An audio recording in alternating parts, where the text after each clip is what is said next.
Instance we now have learned existed before the shooting was in the location in the suspect and partner's home.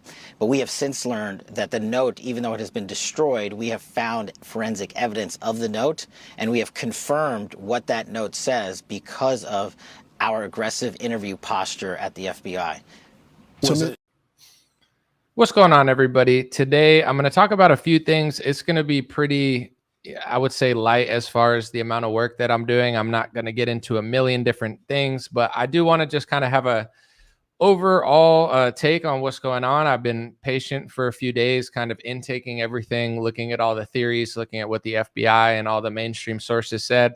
And just like Michael Savage said, and just like people are saying today with the script that came out on allegedly that he texted to his roommate, the kid who they say killed Charlie Kirk. Even the most mainstream people on my pages that were buying the official narrative, they don't seem to believe the script, and they don't seem to think that it seems legitimate. And I'm just going to go over a few things that aren't really adding up to me, and also just something that I haven't heard anybody say yet, or at least not in my vantage point. And I wanted to point that out because something really doesn't make sense to me that I want to bring up. So appreciate you guys for being here. Give me a thumbs up in the chat, thumbs up on the video for the algorithm. Dream Rare Podcast starts now, and let's go over a few things. It's the Dream Rare Podcast. Welcome to the show. The way to get the news at the desk or on the road. Let's go. God is great and success in our control. The world is crazy, but we get better from obstacles. Yeah. What's going on, everybody? Somebody said in the chat, it's not always as complicated as everybody wants it to be. That's true. I mean, sometimes the truth is simple and it's easy. Other times we do live in a world where the government did lock us down. There's evidence of in the JFK files where they were willing to blow up a boatload of Cubans. There's something called the Levant Affair. I believe most historians believe in false flags that have launched us into wars. And also, there's one Freedom of Information Act that came out where an FBI agent was texting a Muslim guy asking him to commit a mass atrocity when he was just suicidal. So unfortunately, you know, as simple as some people want the Charlie Kirk thing to be, you know, just to wrap it up and be like, we got him, it's easy. A lot of people don't feel that way. And a lot of people are not doing it based off of like random things in their head of trying to make it difficult. It just is a difficult situation. And I personally, as somebody that's not believing all the theories, you know, there's like people are like, look at that guy. He touched his arm to the side of Charlie. Like those ones I don't believe. And I understand that people are overcomplicating this. And I think, you know, what I'm going to talk about today, I'm going to be as respectful as possible because there's some people that will say overcomplicating this is disrespectful to Charlie. But I believe if Charlie were around, he would be trying to solve the mystery too and not really satisfied with what they're given. Not to put words into Charlie's mouth or anything, but you know, his job was to report the news and ask questions. And I think that's what people are doing. I will say there's a lot of really dumb conspiracies out there, like ones that I'm seeing that I just think are dumb. But then there's some other ones that are just not dumb. And I'm going to go through a few of them. So the first one I'm going to go through is this Kash Patel situation yesterday before the digital evidence came out. They're talking about a handwritten note that they found at the property. But the way they're talking about it's weird because Kash said, well, we have evidence of a handwritten note that has been destroyed, but we know what it says. How would you know what a handwritten note said if it was destroyed? I understand a text message, you delete it, they save it on a server. Makes total sense to me. A handwritten note that was destroyed that you know, like to me, this just sounds dumb. And maybe I'm wrong. Maybe I'm wrong for thinking this sounds dumb, but I can't imagine very many people would listen to this clip and think, oh, that makes total sense to me. If it does make sense to you, please explain it in the comments and you could talk me out of it. But this is just me not believing this, you know, hopefully you can convince me to believe it. Written note, was there? Did he write a written note before the assassination attempt? That's what the governor said yesterday. And what did that say? If you could. So what I'm able to say, I'm sorry. So what I'm able to say is I addressed it partially earlier. Is that the written note we believe what did exist, and we have evidence to show what was in that note, which is, and I'm going to summarize, basically saying, the suspect wrote a note saying, I have the opportunity to take out Charlie Kirk, and I'm going to take it. So they're talking about a handwritten note of the shooter saying he has the opportunity to take out Charlie Kirk. He's going to take it. So do they have this handwritten note saved? Because that would be a pretty big piece of evidence, right?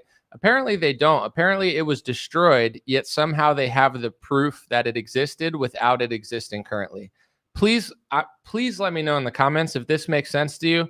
I would love to not question this video. I really would. I'd love to be like, no, that makes total sense to me. Somebody that thinks I'm asking too many questions about this, please let me know, because I just can't wrap my head around it. That note was written before the shooting. Evidence of its existence, we now have learned, existed before the shooting, was in the location in the suspect and partner's home. But we have since learned that the note, even though it has been destroyed, we have found forensic evidence of the note, and we have confirmed what that note says because of our aggressive interview posture at the FBI. So people are saying in the comments a photo of the handwritten note. So they took a photo of a handwritten note and then it got destroyed. It's possible. Once again, I'm not here to, I'm not a judge. I'm not on the case. I understand this is just my opinion, my perspective. And as I stated earlier, I'm going to be as respectful as possible, because I think you want to balance being respectful and thoughtful. But at the same time, respectful and thoughtful doesn't mean just blindly accepting everything you hear. So once again, if you think that they have evidence of the photo of a handwritten note that has since been destroyed, it's possible. I'm not ruling anything out. That's not what we do here. I'm not acting I'm 100% sure. To me, that just sounded crazy.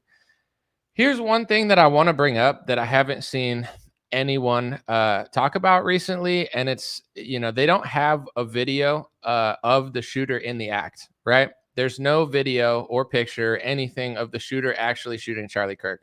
Let me explain myself, and then I'm going to show you why I think that's really strange. A lot of people seem to disagree with me, but I'm going to stand firm on this one because this is just my perspective. First of all, I'm not saying Charlie Kirk didn't get shot. He obviously got shot. He got murdered. I'm not saying he didn't get shot, because that's going to be misconstrued. What are you trying to say? Well, in a situation where you're trying to solve a mystery, you want to have as much proof as possible. The same way they found the rifle, and then they said they found DNA forensics on the towel and on a screwdriver on the roof. You're trying to put a case together. So the more proof that you have, the better. And the best possible proof of that person killed Charlie Kirk, that specific person, we're not confused about it, would be video evidence of the shooter shooting Charlie, which if you look up, there is no video evidence at all. Why do I think that that's weird? Well, let me just show you real quick, because I know how public events work, and there are always thousands of cameras. At a Charlie Kirk event, every single person is holding a camera. He's being filmed from different angles. They're filming the crowd. And often there are people that film the crowd from behind in order to show how big it is. Let me show you a video from, I believe his last name was McCoy. I'm sorry, I forget his first name, but I believe it's Charlie's chief of staff at Turning Point, who was with him all day, and he posted a tribute to his Instagram. And the tribute included them filming from the back when Charlie was walking out. And you could see clearly that the roof was very visible from any sort of shot from the back. Like, it's not like it was so far away you couldn't see it. Just look with a cell phone camera how clearly it was when he was passing out hats. Here's the video.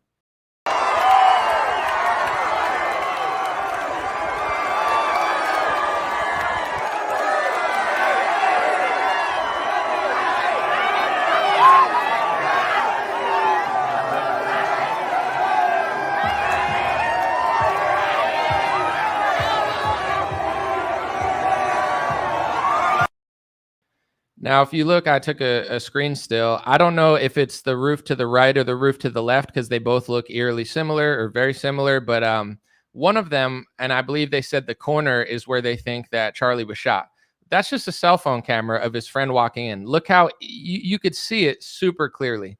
There's an event with thousands of people, right? There's people, if you look even in that video, there's people from behind that could have been filming them from the side, getting that view.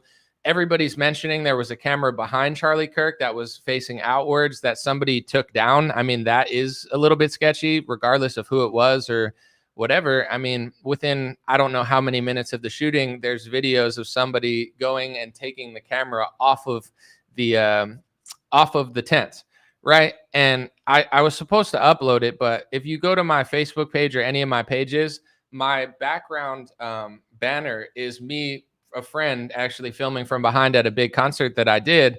And I got the background view because it looks cool from behind. Like, if you film me from the front, you can't really tell how many people are there. So I had my friend film the whole verse that I did at a show at a big festival from behind, so you could see the thousands of people in the crowd. You have to understand the reason I'm bringing this up is because this was an event where I only had one friend there, and I told him to film from behind. Charlie Kirk is not me. He doesn't just have one friend filming. He's got an entire team. You know, they might have had drones at that event. Someone said that there were drones, but it might not have been turning points. I'm not really sure. There's obviously cameras all over the school. But regardless, I would guess, you know, Charlie's production team would know there wasn't just one camera.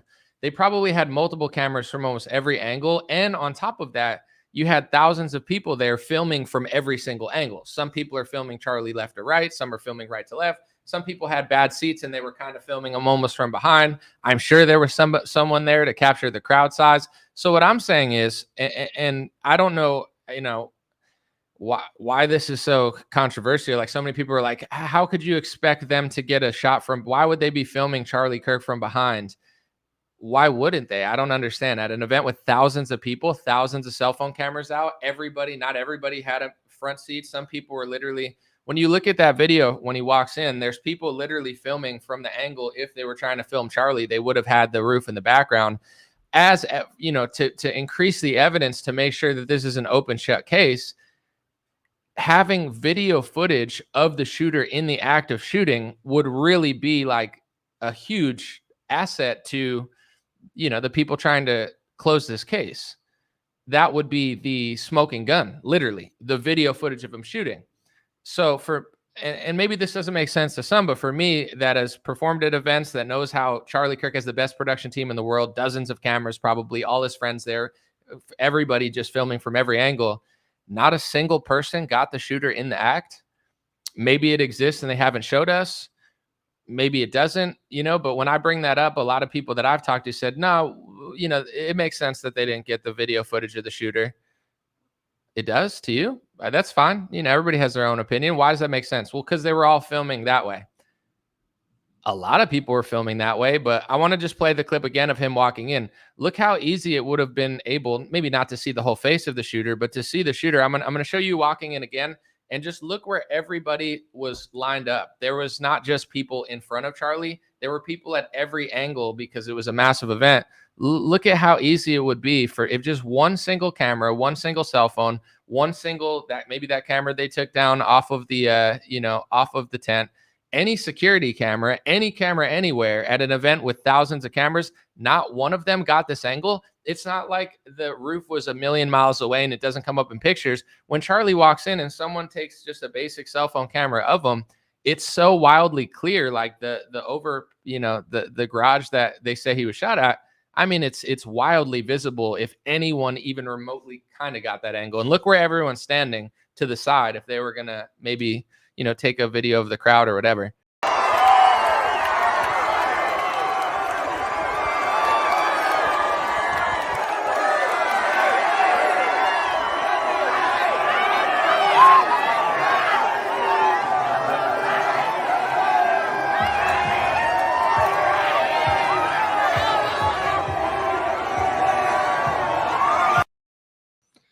I mean, that's how close it looked, you know, when they were coming. And when he walked in, there were people from the back angle that were just overflow that couldn't get like a really good picture.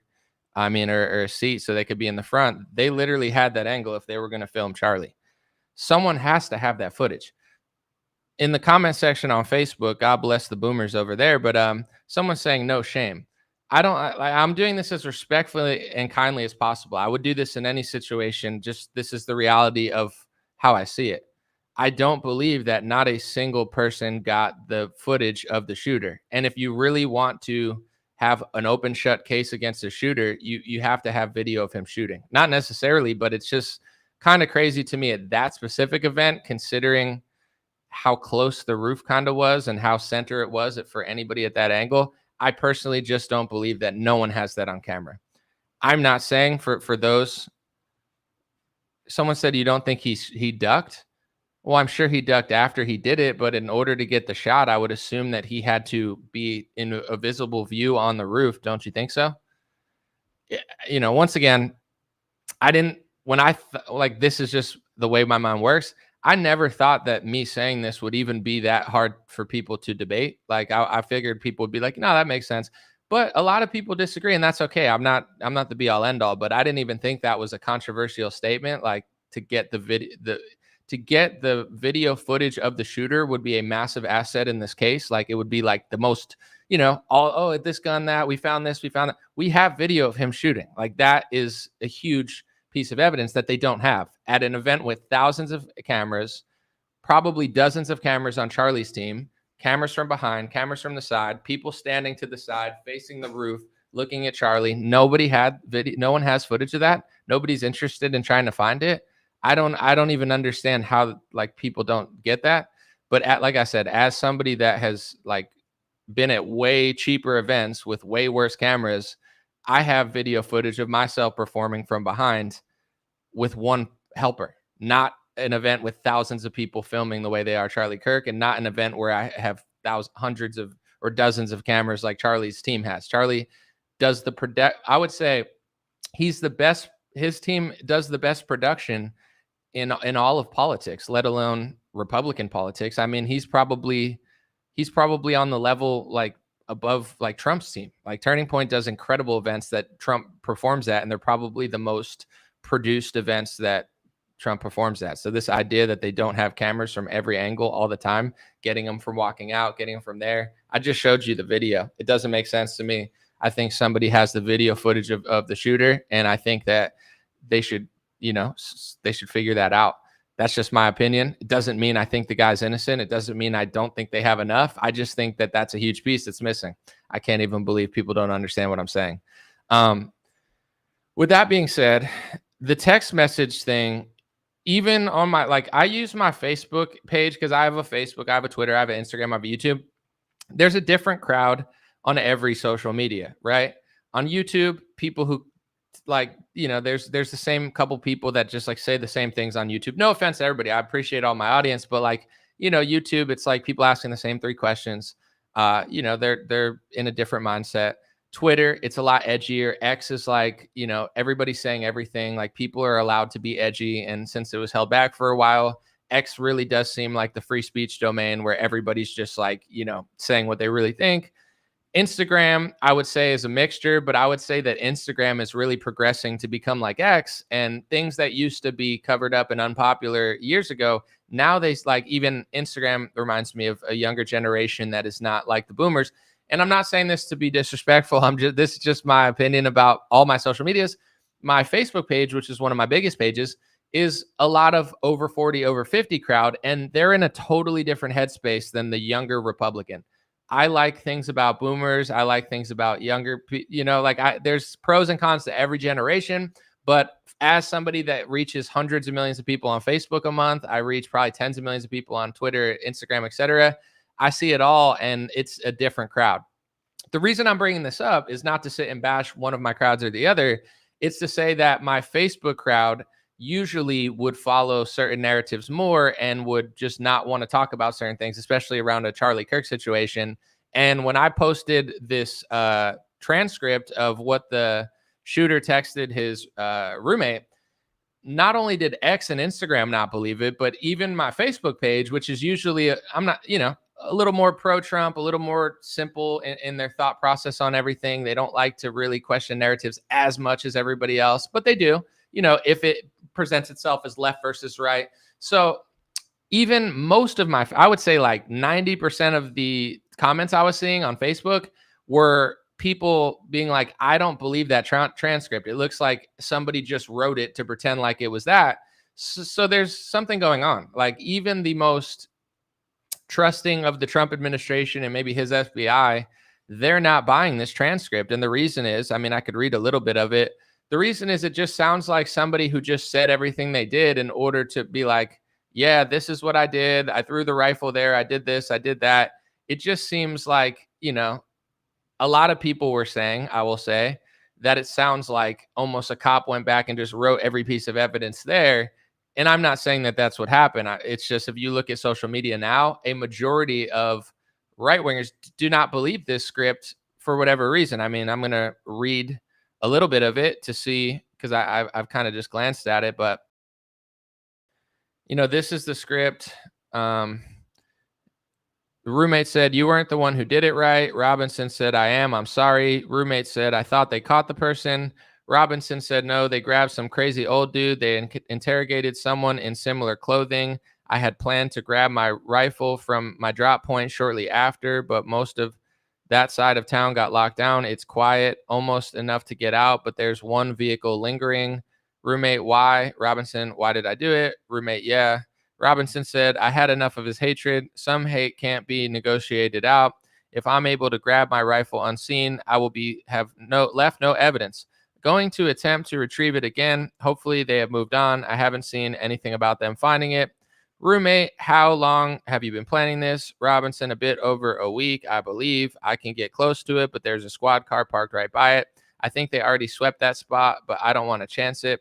Remember how I was in..." So, I mean, and then he said, "Delete this exchange." Anyway, is it possible he texted this? Of course. I mean, anything is possible, but you know, somebody that wanted to get out of a crime to text all their crimes on text and just say it in a very like old school way, like, "The vehicle's parked right there. I left my rifle right there." It's possible. Matt Walsh has a theory. He thinks that the shooter did this in order to basically get his roommate out of it. Like, basically trying to suggest that maybe there were more people involved. And if he just texts this, then everybody else involved will not look guilty. That's Matt's theory, I guess. Like, let's just text this. So then they just blame me. So anybody else that, Matt may think is involved isn't involved. I mean, the possibilities are unlimited, but when I read it, I was not thinking like, this, like it's like the guy did it, ran away, and then was just texting, waiting around the crime scene to see if he could go pick up his rifle. It just feels like, I don't know, doesn't sound very believable to me. And then just thinking about how everything kind of transpired. Also in the text, like, at what time did this occur? Maybe they said, because he's like, "Oh, I thought they caught the shooter. Oh no, that old guy wasn't really the shooter." It's like, from following the Charlie Kirk assassination real time, within like an hour, I feel like everybody realized that guy wasn't the shooter. Maybe an hour, 2 hours max, and then everybody realized that he was an agitator, just trying to distract, which is insane. So it's like, how long was Tyler Robinson waiting around? He was waiting around for an hour, 2 hours, waiting to see if he could go grab his rifle. If he didn't want to leave the rifle, why did he leave? Like, it just sounds super not believable. Not saying it's not true. I'm not saying weird things don't occur. Obviously, it just sounds like nobody, even the most believed people, 90% of them don't believe it. My Facebook page is all just like, "No, I don't believe this. This sounds fake." If they don't believe it, and X doesn't believe it, and Instagram doesn't believe it, I don't know, I don't know what to really say. But to me, I'm going to make probably another video this week about different topics, or like at least another angle. But personally, this is just kind of my speed of how I do things. I'm not trying to like insert myself in the middle of the situation as the main authority or the main detective. Other people do that. They feel like that's their role. Perhaps they're inspired to do so. Perhaps it's for the better. Perhaps it's not. It's not my role. I'm not trying to be the main investigator. I'm not trying to go through personal things. Like, there's different people that have different angles right now for various reasons. I'm not poo-pooing them, but it's like, for me, I'm just saying what I'm thinking. I'm saying, I've tried to take it in for a few days and just really look at everything they're saying. And I just don't buy it. I don't buy it. I think Kash Patel's doing a terrible job. I think he looks like scared, and he's just not really the best communicator. One thing that I'll say, and maybe this will come across as rude, but I don't really care. It's just what I think. All these people that were on the news all the time, you would think that they're good in front of a camera in the Trump administration, but they're actually terrible. Two people that are good in front of a camera in Trump's administration, and this is not a cosign of these politicians. I'm just being, as far as like presentation and selling stuff, I would say JD Vance is very good, and Marco Rubio is very professional. I don't trust Marco Rubio. I know he's a donor puppet. I'm not obsessed with him, and I don't think he's doing like a great job for America or anything like everybody else, but he is actually like a good I get why everybody that likes Trump likes him, because out of Trump's cabinet, he knows how to talk. Like, I'm not trying to be a dick, but Dan Bongino was podcasting, spent so much time on Fox News. Him and Cash just seem like out of their element, and maybe they are, because politics is a different beast, and they just seem like worse speakers in front of the camera than Rubio and JD Vance. People in the comments don't like Rubio. I don't trust him at all. I'm just saying he's presenting better. You know, he's a better speaker than the people who speak for a living. It's strange to me. Like Pete Hegseth and Kash Patel and Dan Bongino, they look like flustered all the time, I think, when they speak. But, you know, I can't imagine what it's like being in politics. With that being said, you know, I've looked at a lot of stuff over the last couple of days. Like, I'll give you an example outside of the Charlie situation. Pam Bondi was talking about hate speech. And instead of just getting to the core of it and saying, like, if you make violent threats to somebody, that's not protected by the First Amendment, you know, that is what she could have said, but that's not what she did say. She kept saying the word hate speech, which is not a real term. People always ask, what does hate speech mean? Depends who you ask. A liberal thinks hate speech is everything true. You know, Zionists think hate speech is anybody who disobeys the IHRA, International Anti-Semitism Hate Speech Laws, or criticizes Israel. Trump said that hate speech was journalists who he doesn't like, who he wants to sue. That's hate speech to Donald Trump.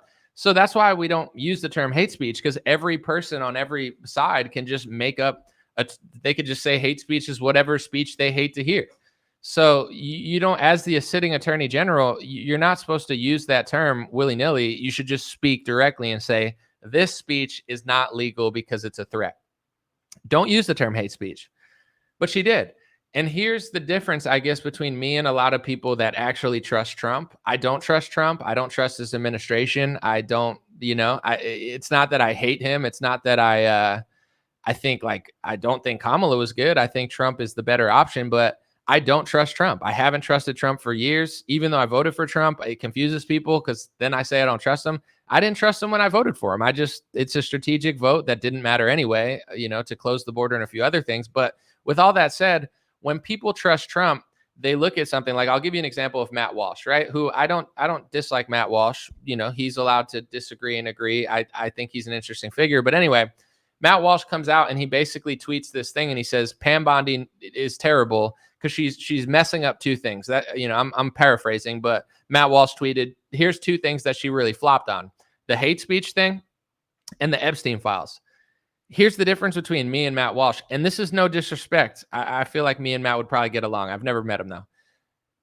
Matt thinks that Trump has the same agenda as him. Matt Walsh seems to think that Trump doesn't want to police hate speech and that Trump cares about the Epstein stuff the same way that Matt Walsh does. Here's the difference between me and Matt.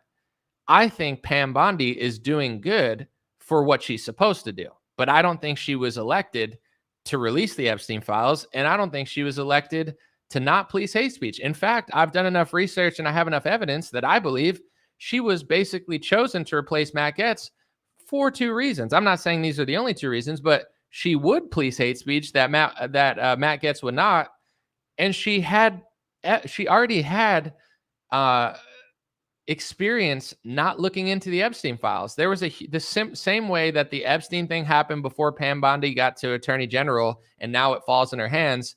It's the same thing that happened in Florida. She was the Attorney General for almost a decade after the Epstein plea deal with Acosta or whoever, and then she was the Attorney General that didn't look into it. So they already knew that she had experience being an Attorney General overseeing leftover Epstein stuff, and she never really blew the lid on it. So I think she was chosen. Like, Matt's like, oh, she needs to be fired because of this. Sure, but you're assuming that Trump agrees with you. You're assuming that Trump doesn't want to police hate speech. If you look into the biggest complaints about Matt Walsh from the mainstream media, from a lot of Jewish media organizations, I'm just being honest, like Jewish Insider and others like that, I'm just being blunt, they were complaining viciously about Matt Gaetz, because Matt Gaetz, they kept calling him an anti-Semite. If you Google Matt Gaetz, anti-Semitism Attorney General, look at all the articles and look at all the complaints that Matt Gaetz was a raging anti-Semite. If you look at Matt Gaetz last year, similar to Charlie Kirk, they noticed that the government was passing the IHRA, International Anti-Semitic Hate Speech Laws, into into legislation. They've been doing it, but Matt, Getz and Charlie realized they were doing it last year for some reason. With all that being said, Matt Getz was against the anti-Semitism hate speech policing. He was one of the only Republicans against it, and Pam Bondi was not. So, if you think Trump wants to not police hate speech and Trump wants to really release the Epstein stuff, then you're like, oh, Trump's got to fire her because she's making these two mistakes. They're two mistakes to Trump's fans. But the people around Trump, the donors around Trump, the probably chief of staff near Trump, etc., they're not viewing it that way. In fact, Pam Bondi has already been policing hate speech under the guise of anti-Semitism to rig American rule as much as she possibly can against non-citizens, to not give them the ability to speak because they are under different hate speech laws apparently than America, according to them. I say all this just to say this: when Pam Bondi uses the term hate speech and then kind of everybody gets mad at her and upset, that's just who she is. So, I guess, I don't know why I went on that whole little tangent, but I guess I just don't trust Trump. I don't think Trump has the same agenda as Trump supporters. I don't think Trump has the same agenda as Matt Walsh. I don't think Trump actually cares about this stuff. I don't think Trump views her doing these things as a huge misstep. I believe that's probably why she was given the job and why she was the smoother placement with Matt Gaetz. There's no way they were going to allow Matt Gaetz to be the attorney general if Matt Gaetz, listen to him on a podcast now. He sounds very similar to Tucker Carlson. You think they would let somebody like Tucker Carlson be the attorney general when the Epstein files are going to be this huge scandal? No, Pam Bondi had almost a decade of experience overseeing the attorney general in Florida, where Jeffrey Epstein was also charged. I don't think these things are like, oh man, she's just making a huge mistake. Trump's got to fire. Like, that's if you think that Trump actually agrees with you. And this is in my opinion, the huge flaw that everybody has. They like Trump so much, they just ignore all reality and evidence of who he is, who controls him, and what he wants. With all that being said, I think the reason I even brought it up is, one, it happened recently, but two, I wish I trusted Trump's administration. I really do. I wish I believed them. I wish they were the replacement of the left-wing radicals, and now we have this FBI and DOJ that we could really trust and that we got to really believe. But I don't, and I really wish I did, because at the end of the day, I hope more evidence comes out that convinces me and the rest of MAGA. But when you can't convince me, it is what it is. I'm hard to convince. When 80 to 90% of my Facebook page that's filled with people that trust Trump don't believe Trump's administration and what they're saying about transcripts about this, that is what it is. Like, you've lost people's trust, and people are not dumb. They have the internet now, and they're not easily convinced. So I think they could find more evidence, but it's just one of those things that they're not providing enough evidence to convince anybody. Like I said, getting video of the shooter would be very helpful, because having somebody running, you can't see from any video that they have that it was Tyler Robinson. The best video they have of somebody walking, which really isn't the same proof as someone shooting, it also doesn't really look that much like him, because it's all this grainy footage. And then everybody's cell phone has better quality footage, but there's no cell phone cameras of Tyler, essentially. Like, it's 2025. Everybody has a 4K camera on their cell phone, yet the best evidence they can provide us is these grainy videos of him jumping off a roof, where then everybody starts questioning it because they can barely see it. So I'm not saying that Charlie wasn't shot. He obviously was shot. The question now comes down to, was that the guy who did it? Some people think it is. Some people think it's not. Some people think it's a patsy. Some people think it's a multiple, people involved. Multiple people were involved factually, because that Zinn guy basically said he was trying to let the shooter escape. And I believe he got caught with, CP on his computer today, according to TMZ. So that guy is a huge mess. But it's like, before that happened, he said that he did want the shooter to get away. So now he's a part of the escape. He just randomly was there to help the shooter escape. To me, it sounds like, he was like basically on his way out anyway, and they just used him, or somebody used him to just distract the event because he's got no future. I mean, that could not be true, but it's like, what Why is that guy there that just so happens to not know that the shooter's shooting him? But then when the shooter shoots him, then all of a sudden he's just like, oh yeah, I wanted to let the shooter escape. And now he's probably going to go to prison forever, or, who knows? It's just all so sketchy. There's a lot of things to say about it, but I don't really. I'll probably make a different video later this week about a different angle of it. But I'm not trying to overstate stuff I don't know. I'm not. There's all sorts of people in the comments that think different things.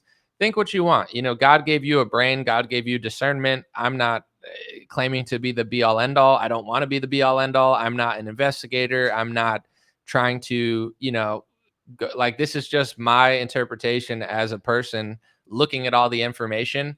I think it's weird that Kash Patel said that they have evidence of a written note that has since been destroyed. It's just weird. And it's not that impressive of evidence. Like, oh, you have a written note that's been destroyed. That's weird. I think it's very weird that they don't have video footage of him on the roof or any sort of non-grainy video footage at all. You know what I'm saying? Like that's not helping. What would help would be high quality footage of him in the act. They don't have that. Then any quality footage of him in the act, which they also don't have. And then any really high res video footage, like at least corroborating some of the evidence. And they also really don't have that. So it's like, it's pretty shitty. And considering, everybody talks about it, considering all the mass surveillance in public, considering all the mass surveillance that I'm sure they're doing, like, this is crazy that this is the best they could do. And Charlie, once again, and I understand that everything is easier in hindsight. Charlie Kirk is like, if you're going to talk about one person that's on the level of Donald Trump, because, even though there might be people that were more famous than him, I would argue maybe not, because of the South Park thing. He was becoming very mainstream. Charlie's so connected to like politicians, etc. Like, Charlie is like on the level of Trump as far as what his security probably should have been. I know he was paying for private security, they said, but like it's just crazy that they didn't like. It's just crazy that there's so little evidence, considering how important Charlie was and how many cameras were around and how many security he had. Like, they're not doing a good job, or at least they just got caught slipping. And now it's one of those things that's like, oh, well, like, I mean, I wish we had more, but we don't. It's like, yeah, that's crazy. You don't. Another thing, I'm not saying this means anything, but a lot of people don't know this. The Salt Lake City FBI field manager, whatever they call the person in charge of the FBI in Salt Lake City, was fired by Kash Patel in August. And I believe, obviously it was a woman. I looked it up, and maybe she had a left-wing bias and he thought, and this and that. Like, I'm not saying it means anything, but obviously it's in hindsight, it's not like the best look, where you fire an FBI agent in the state that month, they're complaining, and then this happens. So once again, it's just another thing that doesn't look good on them. Someone said he walked upstairs, jumped off the roof. Damn, I can't deal with the tinfoil mob. Out. Here's the thing, my guy. There's no tinfoil hat here. I mean, people in the comments are probably saying all sorts of things, but it is what it is. That's their right to have a, opinion different than mine. There's not great video footage of any of this stuff. Like, you have to understand, if you're trying to charge somebody in court and you're just like, oh, I think this matched, like, yeah, the more DNA evidence, if the DNA matches the towel, like, that helps the court case. The more evidence they have in a court case, the better. Having actual video footage of the shooting would help tremendously. If that's a tinfoil hat to you, like, you just don't understand how the law works. Obviously they could charge this kid with DNA evidence and text message evidence. The more evidence they have, the easier it is to charge him.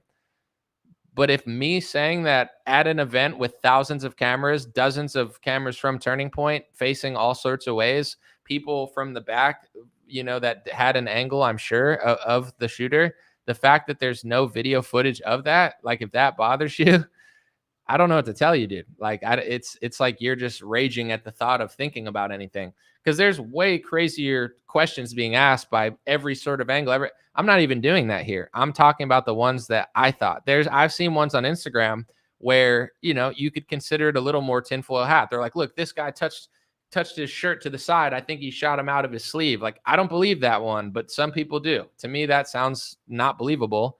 But here's another thing. To quash all of those theories, having video evidence of somebody in the act of shooting from the roof could solve all of those. And here's what I would say too. I don't think he got shot from the side. I think that those theories are stupid. But there's no video of him shooting. Like, they're like, oh, we think he shot on this roof. From where you don't like, they're just kind of guessing at this point. They're guessing based off the footage they have of him jumping off the roof, which is understandable. That's the best piece of evidence they have.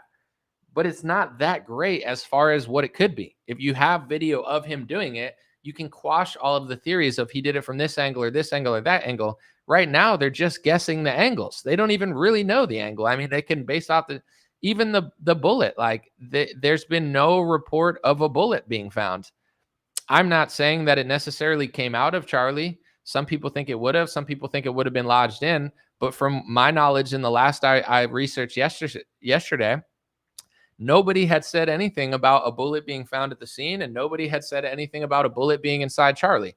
Is it possible that they just don't want to tell people that right now because it's a gruesome detail? If they like, sure, but when you're solving a case that is wildly public, and it's like the best you could do is saying you found a handwritten note that's since been destroyed, text messages that nobody seems to really believe. He wore a shirt, then took it off, then put it back on, then took the gun apart, then put the gun back together, then threw the gun, and then texted somebody about the gun and the guy who distracted.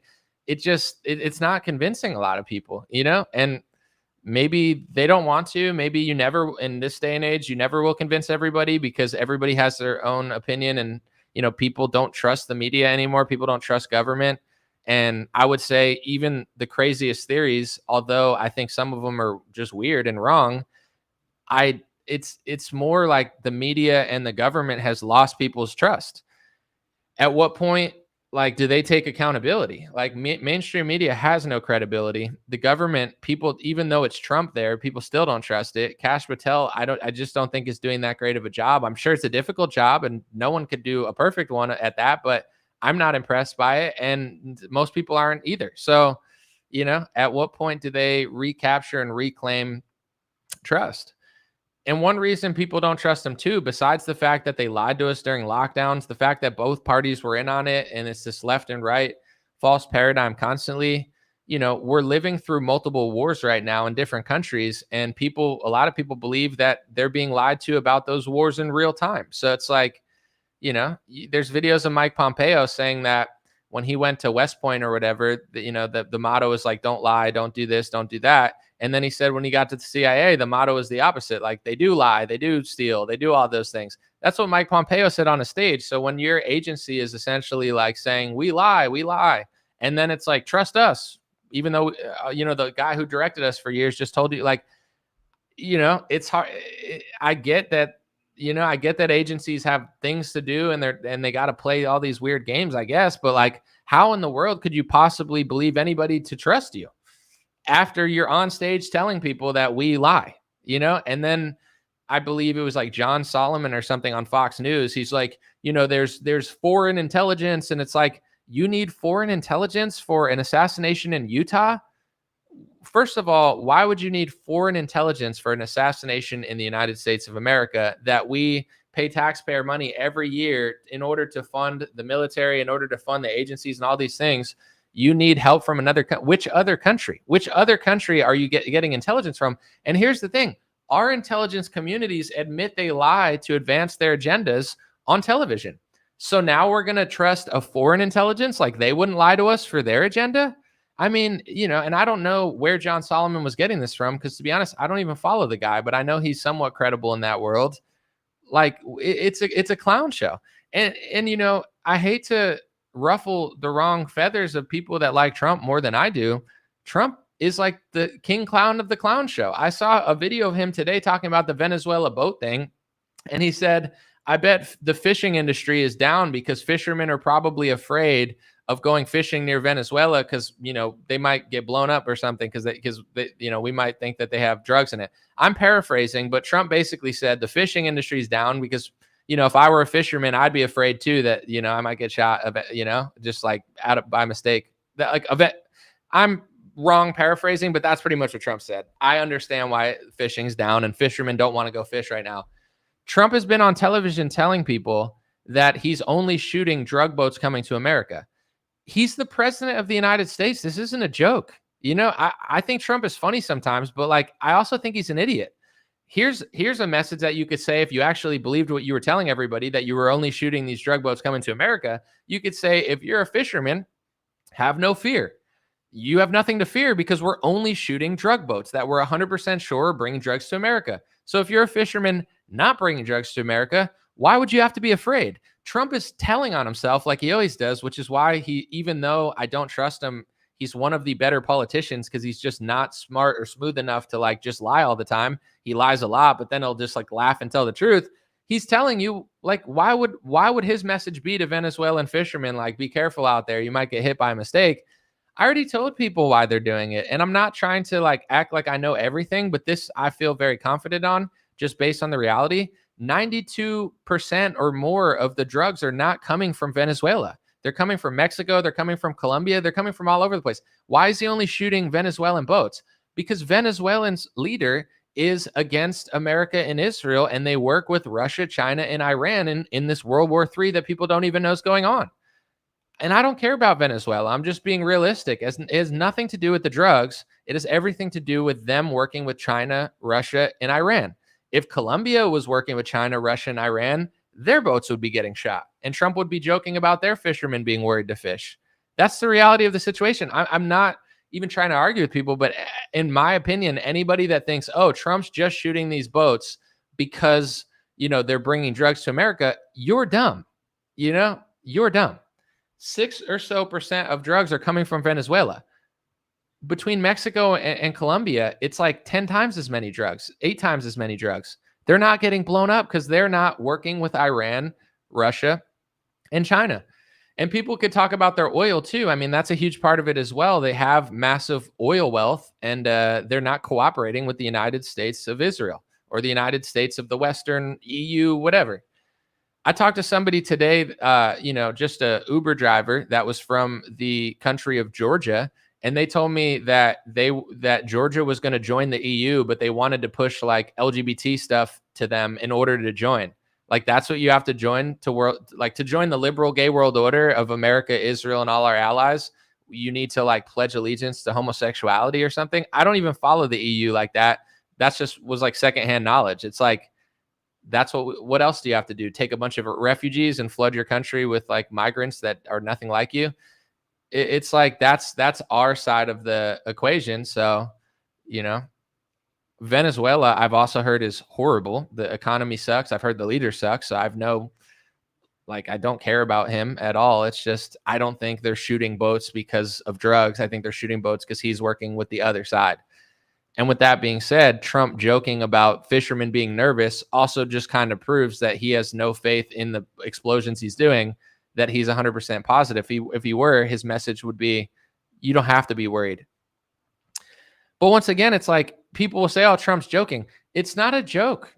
Boats are exploding, and he's telling fishermen, I get why you're worried. You might get blown up by mistake.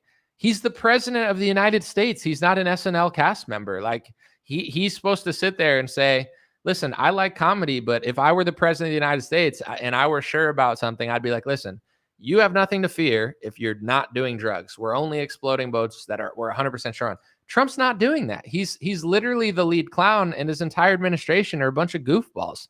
It's like, it's not like the left is better. That's not what I'm saying. It's just embarrassing and not good, especially at a time like this where I would really like to trust people a little bit more. Smedley Butler said, after the theatrical Trump attempt, I don't believe anything anymore. It's all a stage.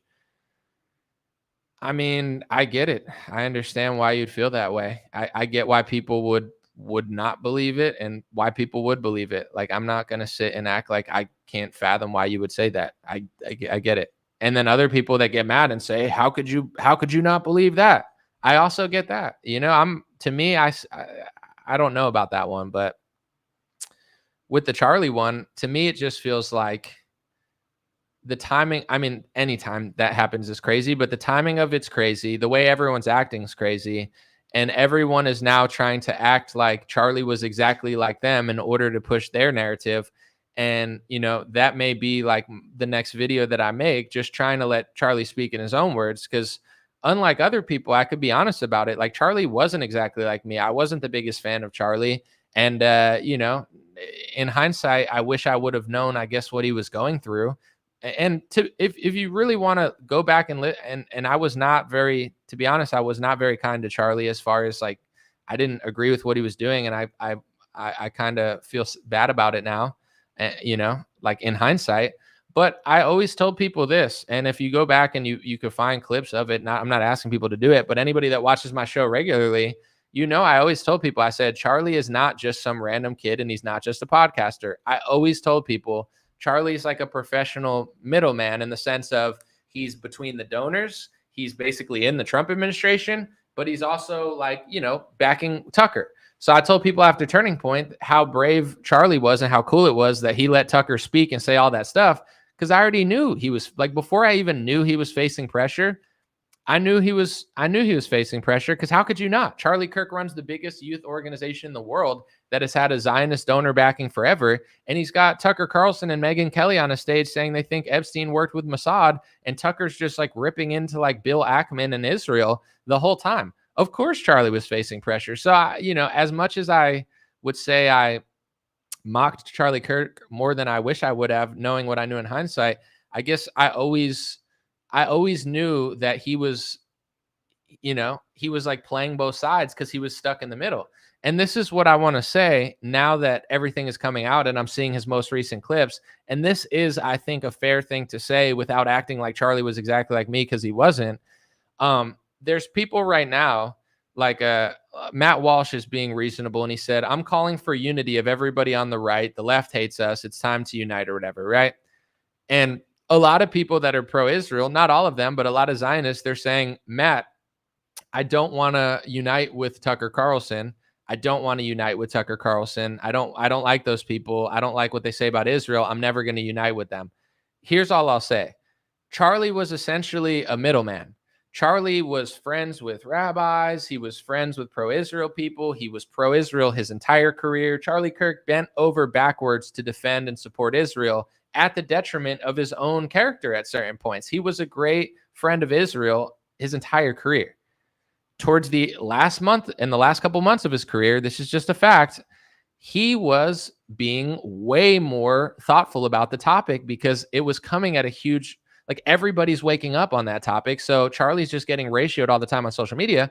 Charlie was doing everything he could to be a middle ground. He had focus groups. If you find clips of those, he was talking to students about how they had Israel fatigue. And, it wasn't that they hated the country or anything. It's just, from an American standpoint, they just had fatigue on the topic. He was allowing Tucker Carlson and Dave Smith to speak at his events. And you have to understand, people that are connected to nobody, like, I'll just use myself in this example. I'm not as important as Charlie Kirk. I'm not I'm not as important as Charlie. I'm not as connected as Charlie. When I say something, people might not agree with it. But when Charlie does something, like when Charlie's now taking Tucker Carlson's side, it's times 1,000 of my opinion, because Charlie Kirk is connected to billionaire donors. Charlie Kirk is like probably going to be the next president of the United States. If Charlie Kirk's ever a politician, he's going to be even more famous than Ron DeSantis. He'll be the most famous politician besides Donald Trump. Like, Charlie Kirk not only is going to be somebody, but he was probably one of the most powerful and important Republicans, because it wasn't just about, a politician to Charlie. He was shaping the future generation of the youth. And Charlie was not backing down from Tucker Carlson. So this is what I'll say to people. Charlie complained in his last couple of months, and this is not to act like Charlie's like me, because in many ways he was not. But Charlie was complaining about being called an anti-Semite. Charlie was saying he was getting texts calling him the enemy. He said this on Megyn Kelly. You can hear it in his own words. If the pro-Israel side is willing to do that to Charlie Kirk, they're willing to do it to everybody, because Charlie Kirk never backed down from his pro-Israel stance. He never stopped pushing a narrative on that side. He in many ways defended them until his last days. But he was starting to really say, if you listen to his Megyn Kelly interview, I'm American. Like, at the end of the day, I'm an American. I'm not on this side or that side. I'm America. So if you don't respect me standing up for my country, if you don't respect me standing up for Tucker Carlson, then I'm not going to listen. Like, Charlie was rebelling against the donor class. He was rebelling against all his pro-Israel friends. And it wasn't that he was turning on them. He was so kind, so respectful, so pro-Israel. He was just saying, if you're going to give me the option, either I have to abandon Tucker Carlson to be your friend, then it is what it is. But he wasn't abandoning Tucker Carlson. He booked Tucker to speak in December. And I was at Turning Point when Tucker spoke this year. It was the craziest speech I've ever heard at Turning Point, considering knowing who Turning Point is. I can't imagine the pressure that Charlie Kirk had, and I can't imagine the text messages he was getting, because Charlie Kirk is the most important pro-Israel youth figure in the country, and he's allowing Tucker Carlson to push a message that doesn't align with his own message. So this is all I'm going to say. The same way you could say people that are critical of Israel are pushing it to their advantage. And, I understand why people would see that. The pro-Israel crowd saying, I don't want to unite with Tucker Carlson. I don't want to do this. You're not agreeing with Charlie. And I'm not saying you have to, but it was clear that Charlie was friends with Tucker Carlson. It was clear that Charlie was willing to platform Tucker Carlson. It was clear that Charlie was, not in agreement with most pro-Israel people, and he was getting slandered as an anti-Semite for having a very reasonable stance. Charlie Kirk, if anybody was obsessively pro-Israel yet trying to be more slightly reasonable about it, it was Charlie. And he was like 95% pro-Israel and then 5% understanding to the other side. And the fact that he was stressed out in all his final videos, he looked stressed out. The Megyn Kelly one, if you want to watch one video in full, it's 17 minutes long. Go to Megyn Kelly's YouTube channel, and the title of it is Charlie Kirk and Megyn Kelly have a message to the pro-Israel crowd that wants them to agree on 100% of everything. Listen to that whole video. Megyn Kelly and Charlie are making total sense, and they hated him for it. So, the same way that I understand why certain people would think that other people are using his death to push their agenda, you can't tell me that every pro-Israel person out right now that's saying, oh, Charlie's this, Charlie's that. Dude, Charlie was giving a stage to Tucker Carlson, and all of you people hated it. So if you really want to honor exactly what Charlie was doing, then you would allow these people to have conversations, because that's what Charlie was doing at a detriment to literally every friend and backer he had was turning against him at the end of his life and stressing him out and calling him an enemy and an anti-Semite. So you can't use Charlie's death to just call everybody anti-Semites and say, we don't want to link with the anti-Semites, because that's not what Charlie would like. Charlie was getting called an anti-Semite. It doesn't mean he's just like me. It doesn't mean he's just like Candace Owens, because he wasn't. But you can't say, oh, I'm not going to talk, like, I'm just going to keep smearing all these people with the same smear words that Charlie was suffering and facing at the end days, weeks, and months of his life. That's what, if you're willing to call Charlie Kirk an enemy and an anti-Semite, then everybody in the world is anti-Semitic, because Charlie was one of the most pro-Israel people in the world. But I said this, and I, I don't know if it's the right time for it, but I guess it is, because I'm about to say it. The same way everybody complains about the left, and maybe this is true to every side. Maybe the internet is just making everyone so, if you don't agree with me all the time, then I hate you. And there's definitely validity to that, because I've seen it in truthers too. It's like, if you don't agree with 100% of what a truther thinks, then they think you're a lot. Like, it's exhausting. So, I don't think it's isolated to these two groups, and maybe this is just how I see it because of what I say, but at least I could be honest about it. Liberals, if you don't agree with 100% of what they say, they hate you. And if they call you a fascist, as people are pointing out, and they're okay with people doing things to fascists, then they're essentially, subconsciously or consciously putting a hit out on you, because they call you a name and then they say that those names don't deserve to live. I mean, it's really insane what the left is doing, and everybody on the right knows it, that they're becoming very extreme. Not every leftist, but a lot. I see the same thing with the pro-Israel group in Gaza and in Palestine. They say, well, these reporters were connected to Hamas, or they were Hamas sympathizers, so they deserve to die. These children, these women, they voted for Hamas, so they deserve to die.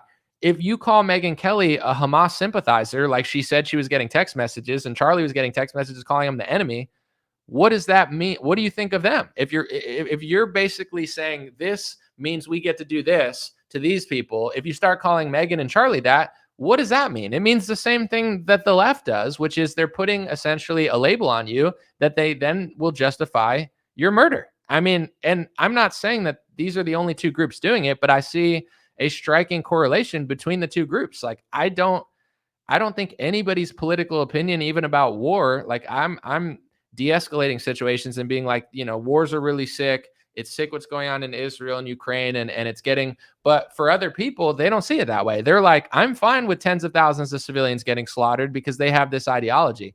Well, then what do you think of Megyn Kelly if you say she has that same ideology? And what are you saying about me and Charlie and everybody, like Tucker Carlson? Like, what do you mean by that? Because I see what you're justifying in other countries, so I would just assume that that's what you're saying about Megyn and Tucker. So with Charlie, the point that I'm getting to is he was pro-Israel. But this is my friendly message to the pro-Israel side. Go watch the video of Charlie Kirk a month before he was killed. He was getting smeared as the enemy and an anti-Semite. As every pro-Israel person saying now, Charlie Kirk was pro-Israel. He was our best friend. He was our best friend. Okay, then how many people were standing up for him when he was getting smeared as an anti-Semite? And how many of these people celebrating now, or not celebrating, but I would say, celebrating his opinions about the country that they love?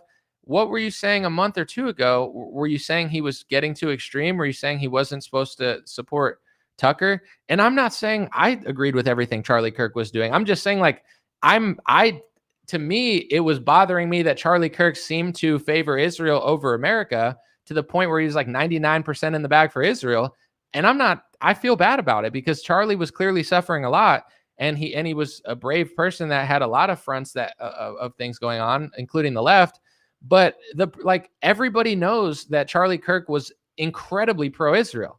So it's even crazier that the pro-Israel side was calling him an anti-Semite. If they're willing to call Charlie that, they're willing to call everybody that. And if calling you that justifies other things that they're doing in other countries, what do they think about people here that they're accusing that of? That's why I don't want any of these labels, because these labels are essentially like a hit now. When a liberal, I'm not a fascist. I don't even like Trump that much, and I'm not just saying that to project. Like, I don't trust him. I don't like him. I don't agree with what a lot of he's doing. I don't believe that when his government gets bigger, unfortunately, I don't think they're doing the right thing on like 8 out of 10 topics. I'm not a Hamas whatever. I have nothing to do with Palestine and Israel. I'm an American reporter reporting on it. And I just think people are acting insane. But if they're willing to call Megyn Kelly that and Charlie that, that's even more frightening than what's already happening, because Charlie and Megyn are pretty even keeled, or even more pro-Israel than even keeled. And that's what they were dealing with, and that's what they were going through. So how are you going to use his assassination to be like, oh, now we need to really kick the woke right anti-Semites out of the party? Charlie Kirk was being accused of facilitating the woke right. Now he's dead, and now you're going to act like that wasn't happening towards the end of his life?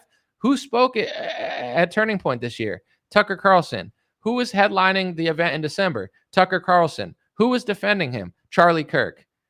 He's not exactly like everyone else. He wasn't like me. He wasn't like Ben Shapiro. He was Charlie Kirk, And I think, unfortunately, you always appreciate somebody after they pass, and I feel horrible about it. But it's like, now looking at some of his videos and stuff, I realize he was going really far on certain topics. And I will say this, not that I need to give myself any credit, but I do feel like, even though I was way harder on Charlie than maybe I should have been, I do feel like I always gave a pretty honest analysis about who he was. I was like, he's in the middle of everything right now. So if Charlie does this or that, like, if I say I think Epstein was this or that, it's whatever.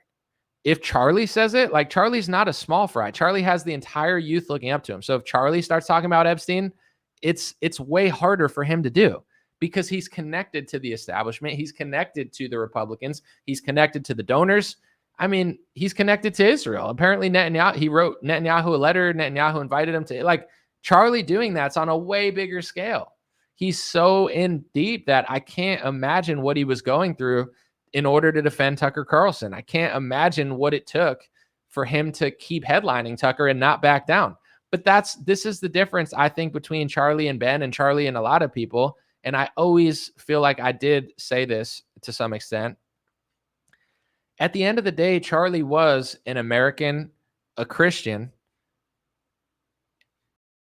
I mean, I guess that's really it. I could say a white guy, but it's like he's a white American Christian. So even though at times a lot of people felt like Charlie was selling out, even though at times it felt like Charlie wasn't doing, on all sides what people wanted him to do, at the end of the day, he wasn't like, he did like America. And I think as he got older, he was just realizing how crazy a lot of people on his side were. And like, it's not my thoughts.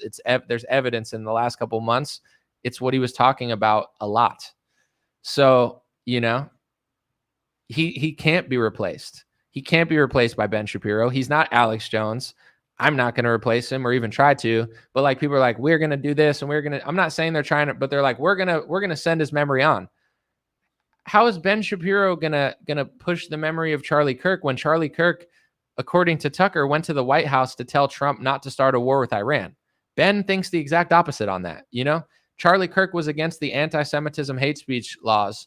He started talking about that way later. I mean, too late in my opinion, but last year, Charlie was being smeared by that crowd.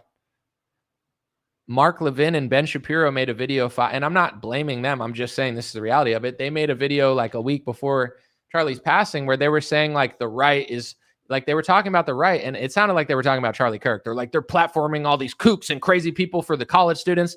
They were talking about Charlie platforming Tucker Carlson because Charlie has the biggest audience in the world of youth. Like they hated the direction Charlie was going. I could be honest about how I disagreed with Charlie and how I should have been nicer and all the things. And then I could be like, but this is also true too.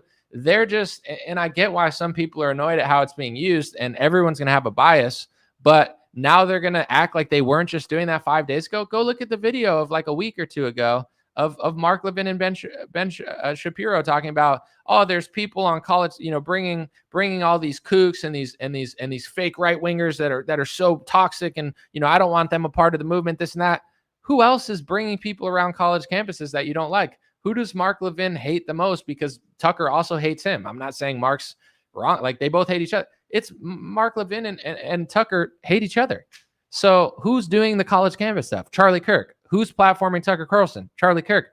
We know who they're talking about. They didn't like what Charlie was doing. They hated what he was doing. And they hated the fact that he was giving a platform to Tucker.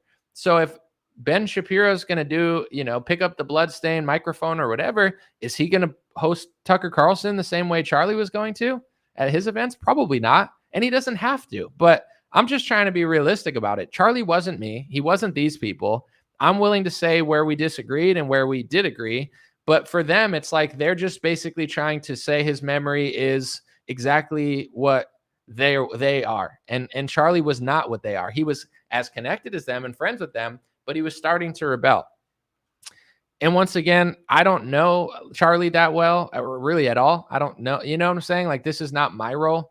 Other people like Candace and like people that knew him are way more like think they know even more what direction. I'm not going to say that because I don't know. That's not my role. I wasn't texting Charlie. We weren't FaceTiming. So I'm not going to speak on who he really was and but I can speak on the public information available of his podcast and his interview with Megyn Kelly and his chat with Ben Shapiro a day before he passed and all this stuff. And for someone that disagreed with Charlie on a lot, I do feel like the last 2 months, he was really becoming somebody that was way more understanding the direction of things going and trying to facilitate it. And at the expense of everybody on that side calling him out, so now they're going to act like they weren't doing that 5 days ago. It just seems really grimy to me. I'll read a few comments.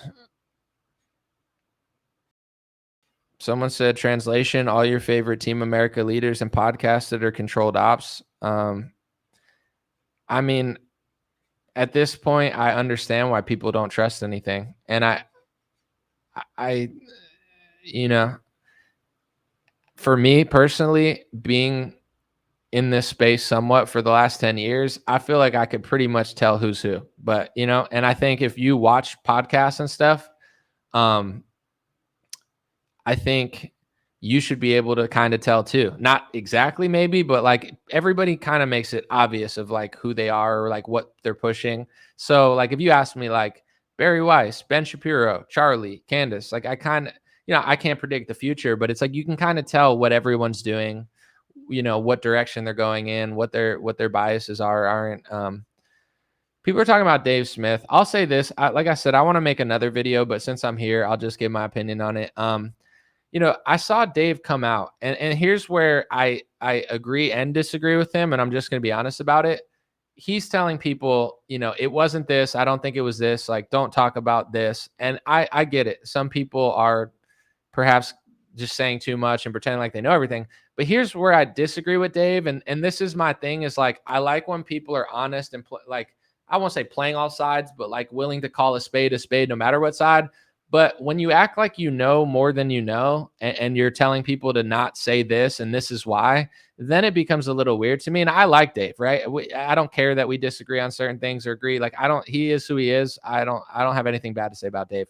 But I saw him come out and he said, people are saying, you know, this country did this to Charlie. And it's not true, because if they were going to do something to Charlie, they'd put a bunch of stuff on his computer and do this and do this. And it's like, how do you like what? I don't know. That was just a weird thing for him to say, where like they wouldn't do that. They would just put all this stuff on his computer and destroy his marriage and stuff. And it's like, first of all, how do you know, Dave, that that's what they would do or wouldn't do? Because just like people are accusing them of this stuff that they don't like, I'm sure they don't like people accusing them of doing that type of stuff like that. Like you're also saying that they would do really grimy stuff. And this is just, and I'm not saying Dave's right, because how would he know? But in general, it's like morally, if you're willing to do that to somebody, what's going to stop you from doing anything? You know what I'm saying? I'm not saying that's what happened. And I think Dave is right to say, you know, don't jump to conclusions and don't try to act like you know who did this when you don't. I think that that's true. But for him to just say, oh, if they were going to do it, they would do it this way.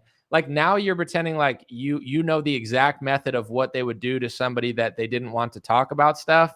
And it, you know, now you're like that was weird to me. Not him saying, you know, don't jump to conclusions on this topic. That's not weird. That makes sense. Him saying they do it like this. If they're willing to do that in your head, how do you know then for sure? Like, you know, I just don't like when anybody, including people that I traditionally like, I don't like when they act like they're 1,000% sure on something that they're not. And then they just tell everyone, don't say that because of this. What? Like, you know, that doesn't make any sense to me. Like, if someone would be willing to do what he said they would do, then what would stop them from doing other really messed up stuff? Because that's also a really messed up thing to do. So to me, it's like it's like a spiritual issue. And this is what I think about the left too. There's millions of leftists celebrating this, and there's millions of leftists acting insane. To me, if you're sick enough to do that, what else are you sick enough to do? If you're sick enough to celebrate the murder of somebody because you think he was talking hate speech. So I don't go by this country would do this because I said so. And these people do. Like, to me, if you're spiritually sick enough to do something sick on any side, then what's going to stop you, you know, from something else? Billy Barnett with the $10 super chat. He said, weird that Crowder got the info first and brought Megyn Kelly. He released it. Yes, I 100% agree. I think it's really weird that Steven Crowder seemed like he broke the news of what the ATF was doing, which to me tells me that I think he knows somebody in the government of ATF. I think he said, we have a source in the ATF. Steven Crowder gets it before everybody. And then he's tweeting. I talked about this last time. And then he's like, you know, I don't agree with this, but if somebody did it, I'd get like, he starts like acting really like, I don't know. I hear what you're saying. I agree. That was weird to me. But once again, it's like, I don't know. I guess it's not surprising, but that's how I see things too. I look for the cracks. There's a really good quote. I forget the exact quote from what's the guy's name that ran for president and was like leading in the votes, but they said the machine was messed up. He also talked about like, he has a video that's called like They Killed Prince. What's that guy's name? Dick Gregory. Okay. Dick Gregory has a good quote. And he said, I'm paraphrasing and I'm going to get it slightly wrong, but he said, I buy hundreds of dollars of newspapers every month. I don't believe the news, but I look for the cracks in the news, right? That's what Dick Gregory said. That's how I see it. I'm not trying to act like I'm some sort of like mastermind or anything, but I'm not a dumb person. I spent the last 10 years of my life doing news reporting. So when an event drops, similar to what you were saying, I do what Dick Gregory did, where it's like, okay, the event happens. There's the information they give you. Steven Crowder drops this news like before anybody. This person does this. Like you can learn more about what's going on based on how everybody's acting. That's like how I get my full view of everything. It's like I know so much about like who these people are. Not like Crowder. It's not like I've ever met him, but you get what I'm saying. It's like when the pieces move the way they do, I'm never surprised because I feel like I've already pretty much figured out who everybody is. But it's like you could tell where they're going with it. What like it becomes, and you almost sound like crazy, like that Charlie from Always Sunny meme where he's like drawing everything. That's how you seem to the average person because they're just viewing it through the lens of like, oh, I heard this on the news. Oh, I read this report. Oh, I watched this video on Instagram of this conspiracy theory. I get it. But I'm already seeing 50 different reporters that I kind of know who they are saying this and saying that. And then this, like, yeah, that's a huge, like, Steven Crowder breaking news about what the government knows before anybody in the media does. Like, that's interesting. It doesn't mean he's bad. Maybe he got the scoop, but like, I notice all that stuff. I notice who said what first, who's saying what, how. Not to be a weirdo about it, but it's just like, you know what I'm saying? It's like you could just tell what's going on. And it's so, especially at times like this, it's so heavy. And, I've been in a good mood the last like couple months or whatever. I've been feeling healthy and just like, work has been flowing well. After Charlie's got killed, like obviously it was a dark time, but it's still like, it's just so heavy and it's so much, in order to do what I've always done. Like if I really want to do like a detailed report that people could follow, it takes so much brain power. It takes so much research. It takes so much editing. It's exhausting. And when the, like, and then there's something else that happens 3 days later. I hope you guys like this format because I could kind of talk about everything, but it's not as detailed as some of my things used to be.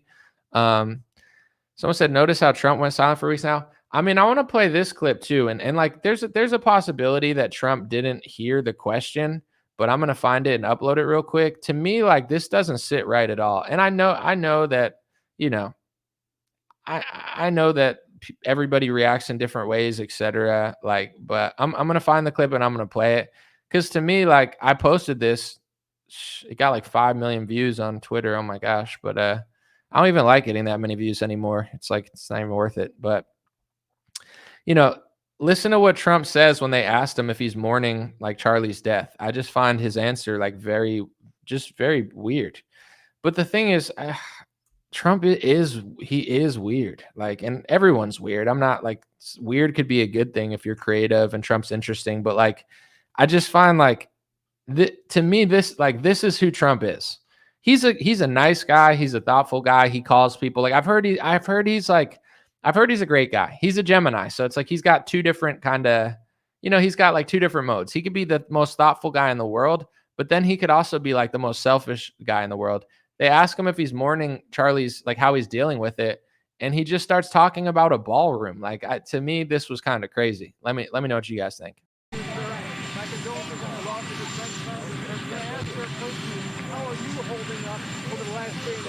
I think very good. And by the way, right there, you see all the trucks. They've just started construction of the new ballroom for the White House, which is something they've been trying to get, as you know, for about 150 years. And it's going to be a beauty. It'll be an absolutely magnificent structure. And I just see all the trucks. We just started, so it'll get done very nicely, and it'll be one of the best anywhere in the world, actually. Thank you so much. Your message. Like people said, it's definitely possible he got asked a lot of questions. Like they already asked a bunch about Charlie and he's trying to move on and keep it moving. That's possible. You could see in his eyes, he looked a little sad, I think, at that. But it's like, how are you feeling about Like Charlie, and he's like, good, we got this ballroom. This ballroom's really great. I don't know. It doesn't rub me the right way. It's just like, who cares about your ballroom, bro? But that's like Trump. He just loves like wealth and, fancy stuff. I get it, but it was just a weird answer in my opinion. I get that he answered questions before. That's just the kind of guy that he is, though. He just kind of like, I want to see the boat one. I'll play I got to download these. Sorry. I'm going to play the boat one because to me, like, I guess, let me see. I'm not a fan of like this type of communication. I don't think it's the best, but you don't really have, fishing boat. Hold on. I got to search for it. We don't really have all the options. Let's see. Is it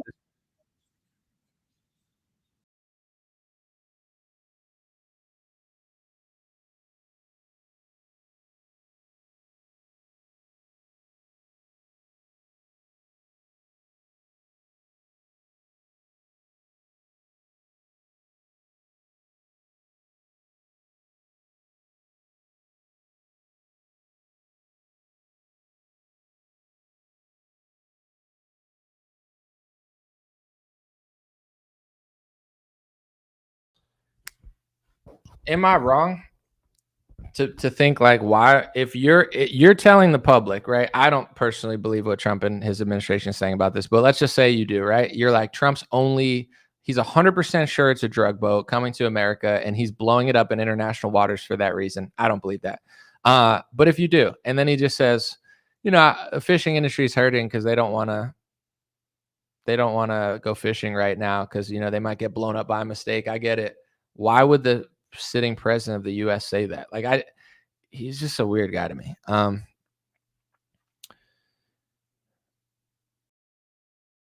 Let's see. I'll see a few questions and everything.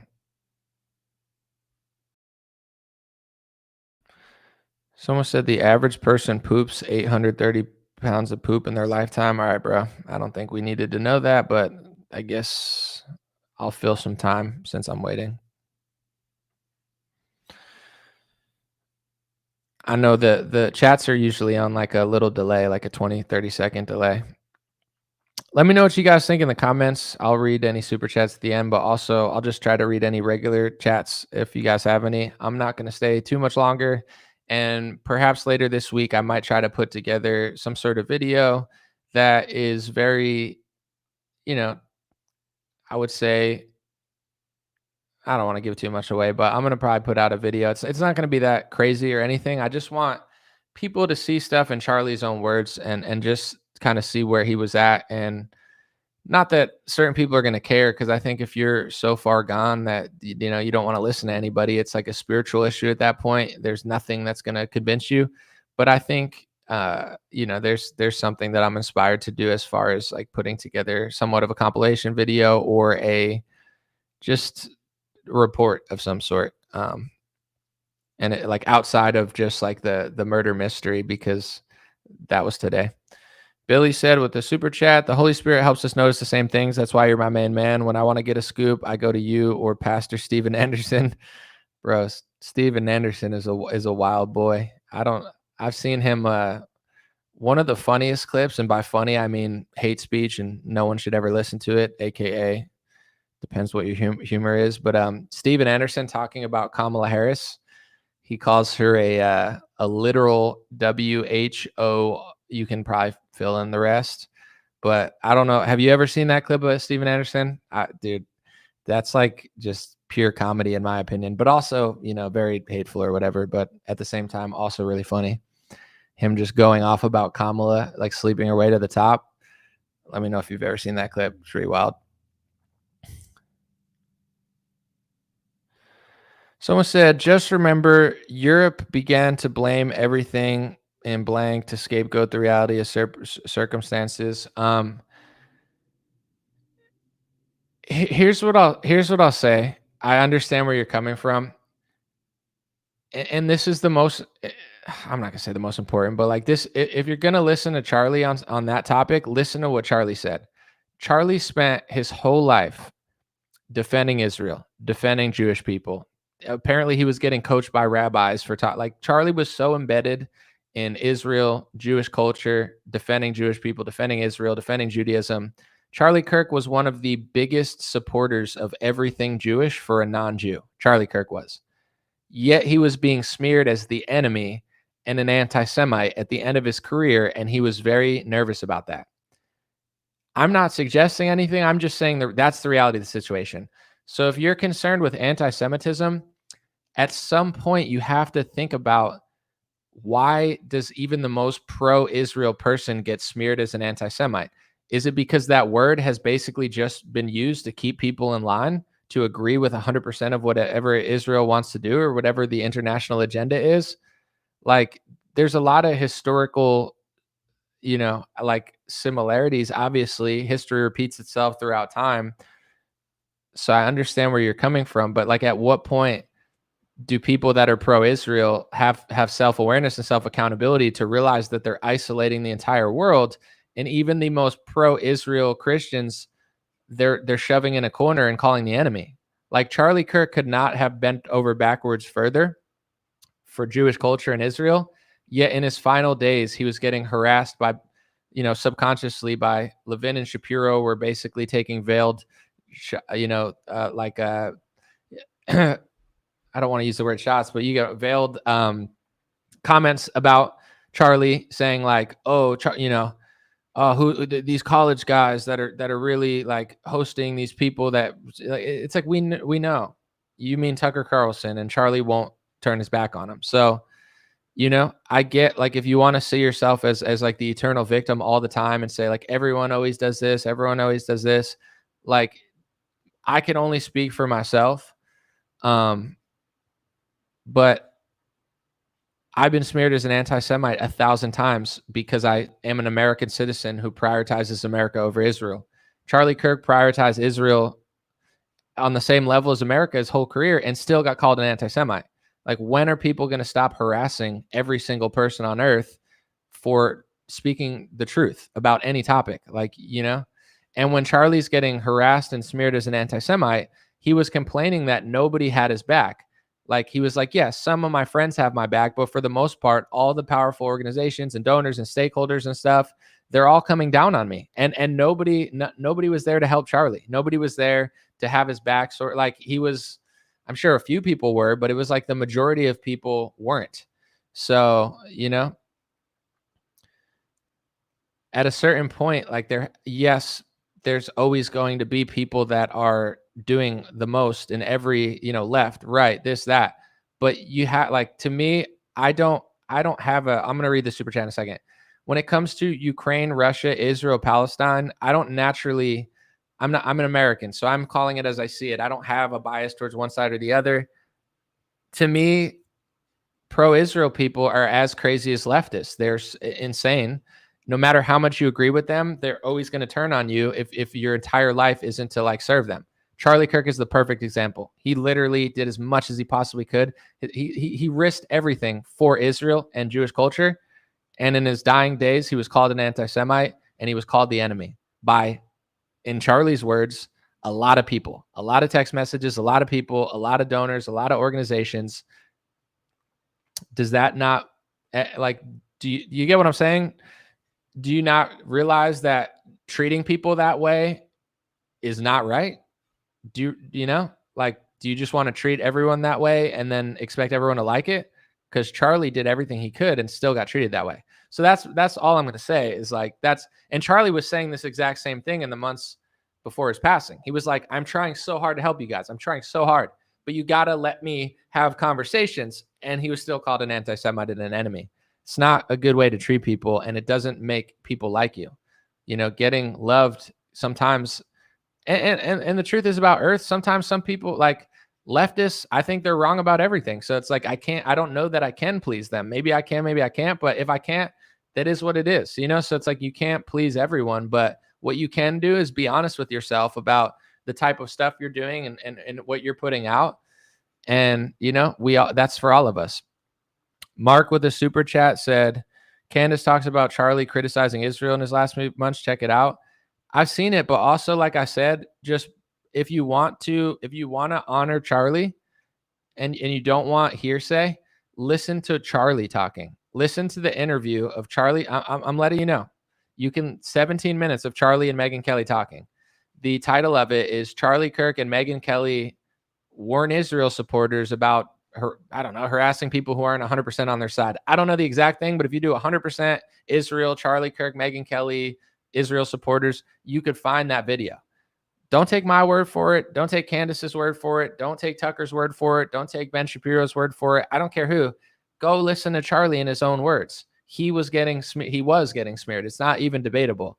I'm not saying, I'm sure Candace knows more because she knew Charlie and stuff. But as far as like anybody that doubts that, go watch Charlie talk about it. You don't have to believe anybody. There doesn't have to be some sort of massive disclosure. And I'm not saying, you know, there's a lot going on of people that actually knew Charlie. I'm not one of them. But for those who doubt or don't like Candace or don't like Ben or like Ben, whoever you like or dislike, go watch the video of Charlie Kirk speaking in his own words. And if you're on the pro-Israel side, ask yourself, why was Charlie getting smeared as an anti-Semite and an enemy? And I hate to say this, but the reality is, I don't know that I hate to say this, but I'm like, I've told people this since 2019 that side has been just slandering everybody as an anti-Semite, like psychopaths. And people on my Facebook page, they don't get it. They're like, no, you're being anti-Semitic, this and that. What have I ever even said? Go back and see everything I've ever said. I say they have the right to defend themselves. I say they have a right to exist. I don't run the world. I don't get to choose who does and doesn't do what. I'm just saying I don't like speech laws in my country. I don't want to fund endless wars. You know, I don't have to agree with what they're doing, their military's doing. I don't believe I'm committing an act of blood libel or anti-Semitism if I don't like exactly what their military's doing. And just like Charlie said in his coming days, he's like, I'm not allowed to criticize them. He's like, I have less rights to criticize them than they're like, he was freaking out about it because he's like, I'm on your side and you guys hate me. So it's like, if you guys can't even, you know, it's too much, dude. And like, if they're going to say that about Charlie, who are they not going to say that about? Someone said Anomaly is gatekeeping the PSYOP. I'm not gatekeeping anything, bro. I have no systemic power. I'm not stopping anyone from saying anything. I've seen 100 videos on this stuff, a lot of which I disagree with, some of which I agree with. There's no part of me that's gatekeeping anything. If you think something else about the Charlie thing, do you think I'm calling Mark Zuckerberg or something to be like, yo, take his video down? We got to gatekeep that. What am I gatekeeping? I'm literally just saying what I think. Someone said Anomaly was paid $150 to switch up. You think that's my price, $150? My whole life, I never sold out. And then I just really needed $150 to buy some new shoes or something. Whatever. Bro, I'm saying you have to understand too, and you could respect it or not. It's really up to you. Everyone plays their own role of who, and you have to be true to yourself. Who are you? What do you think? How are you feeling? I do what I'm inspired to do. I don't do everything. I do what I'm inspired to do. If I'm inspired to do something, it's, I'll do it. But sometimes other people want me to be them. They want me to think like them. They want me to make the content that they make. I've never done that. I mean, if somebody shows me an interesting clip or something, like I've been inspired by other people, but no one's ever told me what to do my whole career. That's why you're even here in the first place, because I've been doing what I've been inspired to do. I'm not saying that you can't educate me or show me something, but I'm the least gatekeepy person out there. I mind my own business. I do my own thing. And if you are thinking something else about this, you can talk about it. They're like, everybody's sending me videos, and it's like, some of them I'm like, yeah, no, that's a good video. Others I'm like, that's the dumbest thing I've ever seen. That's just, I'm sure you're the same. You've probably seen 50 videos on it, and it's like, some you agree with, some you think's dumb. I think the one of like, oh, he hit his arm and shot him from to me, that was the dumbest thing I've ever seen. But some people, they're convinced by that one. I don't know what to tell you. There's a lot of holes in this scenario. I get why people would question it. You have every right to question it, even if it disagrees with what I agree with, because I'm not saying I know everything. I'm just telling you what doesn't make sense to me. There's certain things that don't make sense to me, and that's what I'm talking about. Someone said, don't let anything silence you. I've been very honest and I've been very true to myself. I'll just put this out there as well. When I first started talking about news in 2016, 2017 or so, probably 2016, but when I actually like went from just posting like, oh, I'm playing along to the election to like, oh, I think I'm actually doing news reporting. Like, I don't know what year that was, probably 2016 or 2017. I had a few goals in mind. I thought the news was lying. I thought Fox News was lying. I thought CNN was lying. I thought both parties were lying. And I felt that, I didn't trust any mainstream news. Also, I didn't like the energy that they did it with. I don't like the energy on Fox News. I don't like the energy on CNN. If you want me to be honest, I don't like the energy of Tim Pool. There's a lot of Republicans that I just don't like how they talk. I don't like how they act. I don't like their energy. If they were talking to me on the street that way, I'd want to walk away. I don't like to be yelled at. I don't like the I don't like that. I don't like Judge Janine. I don't like Judge Janine. She reminds me of like an Italian aunt. I do like her, but I don't like the like Maria Bartiromo yelling, like, you know what I'm saying? It's just not what I would want to listen to. So then I wanted to make news that was not based on fear, that was not angry, that was not yelling, that was not selling pharmaceutical pills. And that's what I did. As far as individual things and this and that, I can't be you. I can't think everything you think. I can't do everything you want to do. I've done what I wanted to do. I set out on a mission to do news that was more honest and not so fear-based.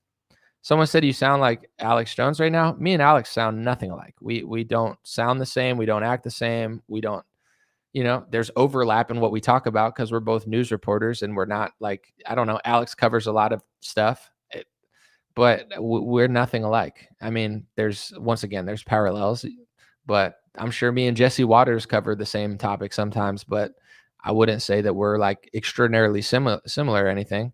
Someone said a lot of rage baiting going on here. We see you. It's okay. I mean, in times of people saying stuff, I'm able to respond.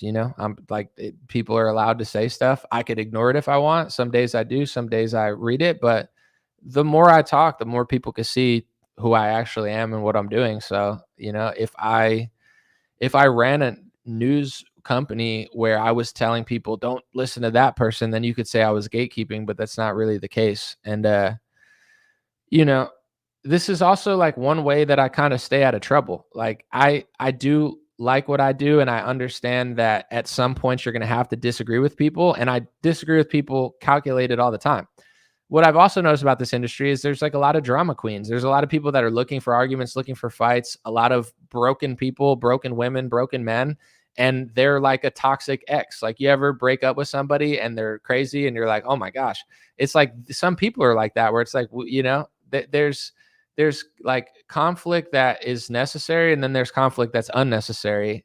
And I feel like in this industry, the way I stay out of a lot of problems is because I only really pick battles that I feel like are worth it and necessary and productive. And other people pick battles out of ego, out of jealousy, out of attention, out of a headline. And to me, that's exhausting and it's stressful. And, every week there's influencers that agree on 99% that are just like having like personal fights, like I don't know. To me, that's crazy. Like, I feel like at this point I'm a grown man. I don't have time. Like, how does anyone have time to do this? But maybe it's good for ratings. Maybe they really feel that way. I can't speak for them, but for me, I know who I am. I'm not an agitator. I've never been somebody that just agitates people. I'm not an instigator. I'm not a heartless person. I don't like conflict, but I've always been the type of person that I just don't take shit. So it's like, I'll stand in what I believe is true, but I'm not going to run around just freaking out at other people. So if you look at like situations where it's like Tucker Carlson, Candace, and Nick, I'm not fighting with any of them. And it's not because I'm being fake or anything. That's just who I am. I don't feel inspired to like fight with them, but they are inspired to fight with each other. That's on them. You know what I'm saying? If I'm ever inspired to say I disagree with Ben Shapiro, I say it, but I don't make it extremely personal. Like, I don't even know Ben, but you understand what I'm saying? If Ben comes out and wears a little jean jacket, I'll make a joke about it because it's funny. But also he says, we're lied to by the government. We were lied to by Pfizer. I'll say what I mean. You know what I'm saying? I'm not making it personal about Ben. I'm just saying, isn't your job as a news analyst to analyze the news and not just repeat what Pfizer and the government said? Like, to me, like, he's super corny. I could disagree with someone without making it some big spectacle out of it. Like, I disagree with a lot of people. I stand my ground, but it's not coming from like this weird personal place, and it's not like some dragged out dramatic thing for me.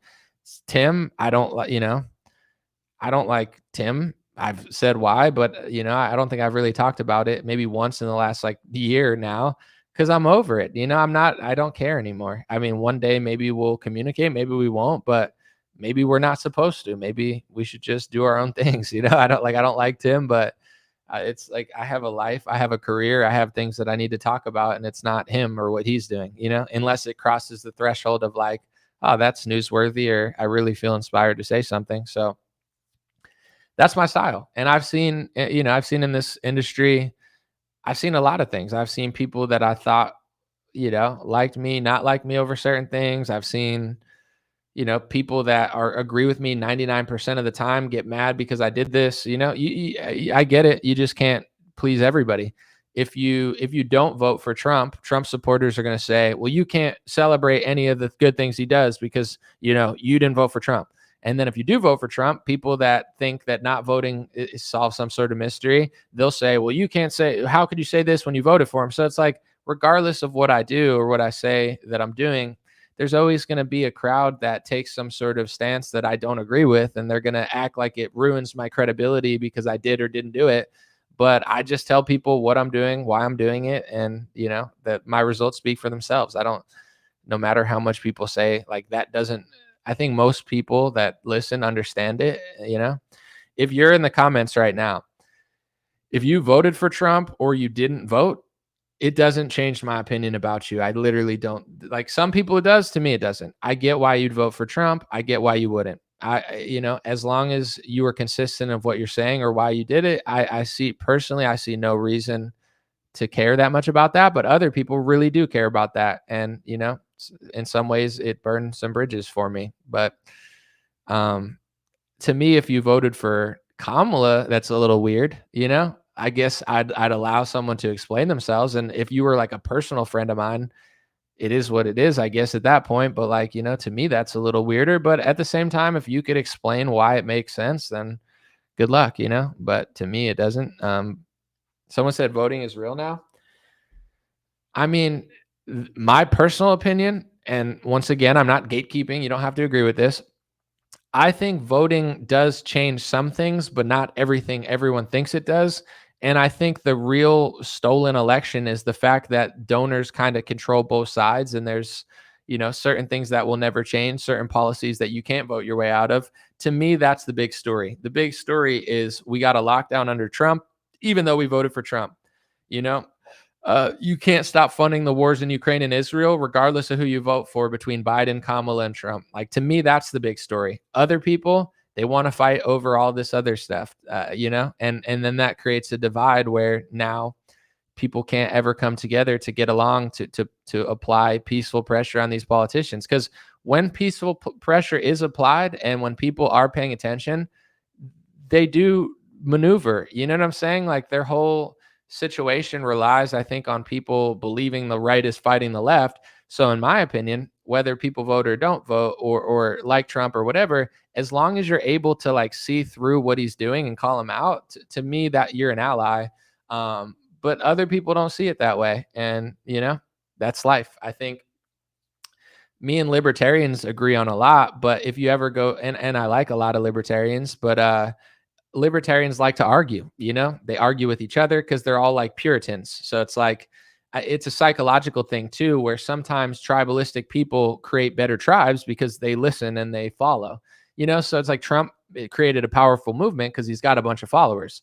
Libertarians and anarchists have trouble making successful movements because they're constantly bitching at each other all the time. And I see it, to be honest, libertarians have been pretty great to me. So I don't have that, but like, certain people in the anarchist truther community, they've been cool to me too. But it's like, it's hard to create a movement when everyone is so radically individualistic, like if you go to certain events and you talk to like 30 people in that space, it's not that like people will get along and a lot of people are cool, but they're very opinionated. Like I feel like, very, very libertarian type people are like very hardline. That's what makes them a libertarian. Like you believe in these things and I respect it. And to be honest, I agree with most of it.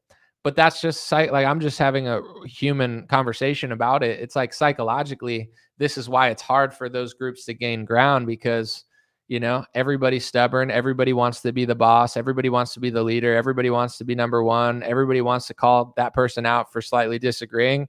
And then you get a movement of individuals who just argue, and then other groups take over and do what they want. So, I see it from all sides. And you could say left wing and right wing, they follow too much. They're too big of followers. They're too easy to manipulate. But I guess for me, the thing that seems to be the most true and to work is self-accountability and self-awareness, where it's like, I can have an opinion about Charlie. I can have an opinion about Ben. I can have an opinion about this person or that libertarian or that leftist or this or Trump or, Kamala. But who I am, what I'm doing is ultimately most important. So anybody could just hate Trump or like Trump. Anybody could not like Kamala.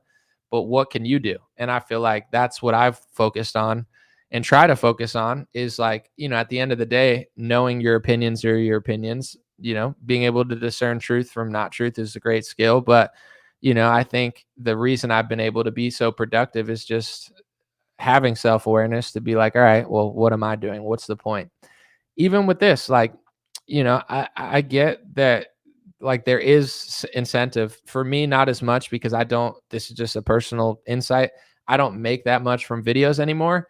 But say you make most of your revenue from videos, you have an incentive to keep doing videos. There's like the financial, it's the same in politics. They have donors, like everything's not what it seems like. And people are doing things not that everyone's a sellout, but there's just like everyone goes to a job to make money.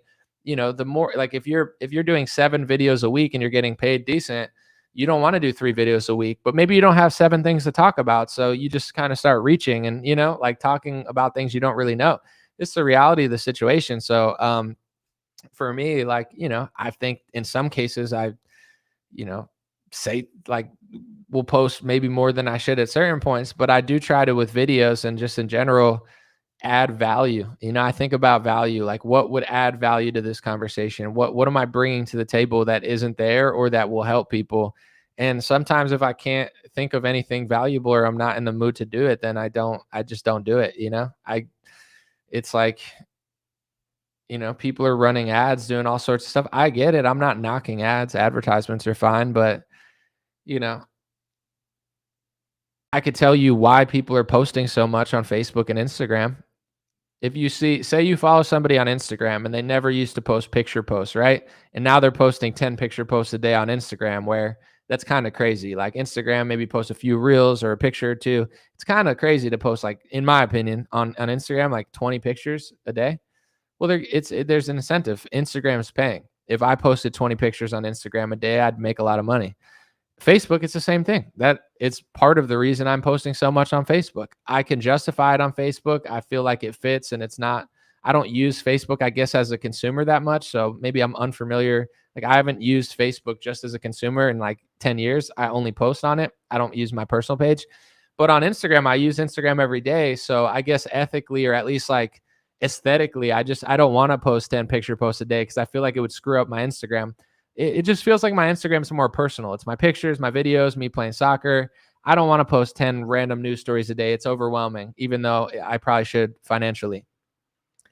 And I'm not saying this to knock any other person. I'm just letting you know, if you see a bunch of pages posting going from 0 posts a day to 50 posts a day on Facebook and Instagram, the reason they're doing it is because they're paying for it, not knocking anybody, not knocking myself. I'm just like, everything happens for a reason. Same with in politics, like Charlie, to bring it. What are my thoughts on her speech? I didn't watch the full speech, to be honest. The parts I did, they were sad, but I don't like sad stuff. So I didn't watch the whole thing. So I can't really give an opinion on it. In politics, so many people, they just like politicians and they think like, oh, that guy is doing what I want him to do because I want him to do it. But it's like, there's donors. With Charlie, as I was saying, I accurately kind of pinpointed who he was, I think, like for years. Although, like I said, I wish I was nicer. I wish I was more compassionate. And maybe there's a lesson to be learned for me to be more thoughtful. And, that's of many things that I've thought about over the last week. That's what I plan on doing. I'm not going to just be a fake person, but I think I could be a little more thoughtful. With that being said, like I knew I got who Charlie was. Like Charlie was a guy that was connected to donors. He was connected to the establishment. He was connected to Trump. So Charlie couldn't maneuver as freely as other people. But that's also why it makes it that much heavier when Charlie does maneuver, because he's risking so much when he is maneuvering. And when he shifts, it's like an ocean shifts with him. It's not like a random podcaster shifting. So Charlie had, whether you think it's justified or not, whether you think he shouldn't have done it or not, he had the weight of the world on his shoulders because he was so heavily connected. I'm only saying this to say this. I'm sure there was a reason that Charlie didn't become outspoken earlier than I wanted him to. And, I don't have to agree with everything that he did or vice versa, but I get now seeing the backlash that he got from speaking out and turning against certain donors, it makes sense. Not that I necessarily have to justify it, but it's like, there, I guess what I'm just saying is everything happens for a reason. If Trump takes donor money from somebody, $100 million, he's not doing nothing. Like there's a reason he got the money and there's something he's doing for it.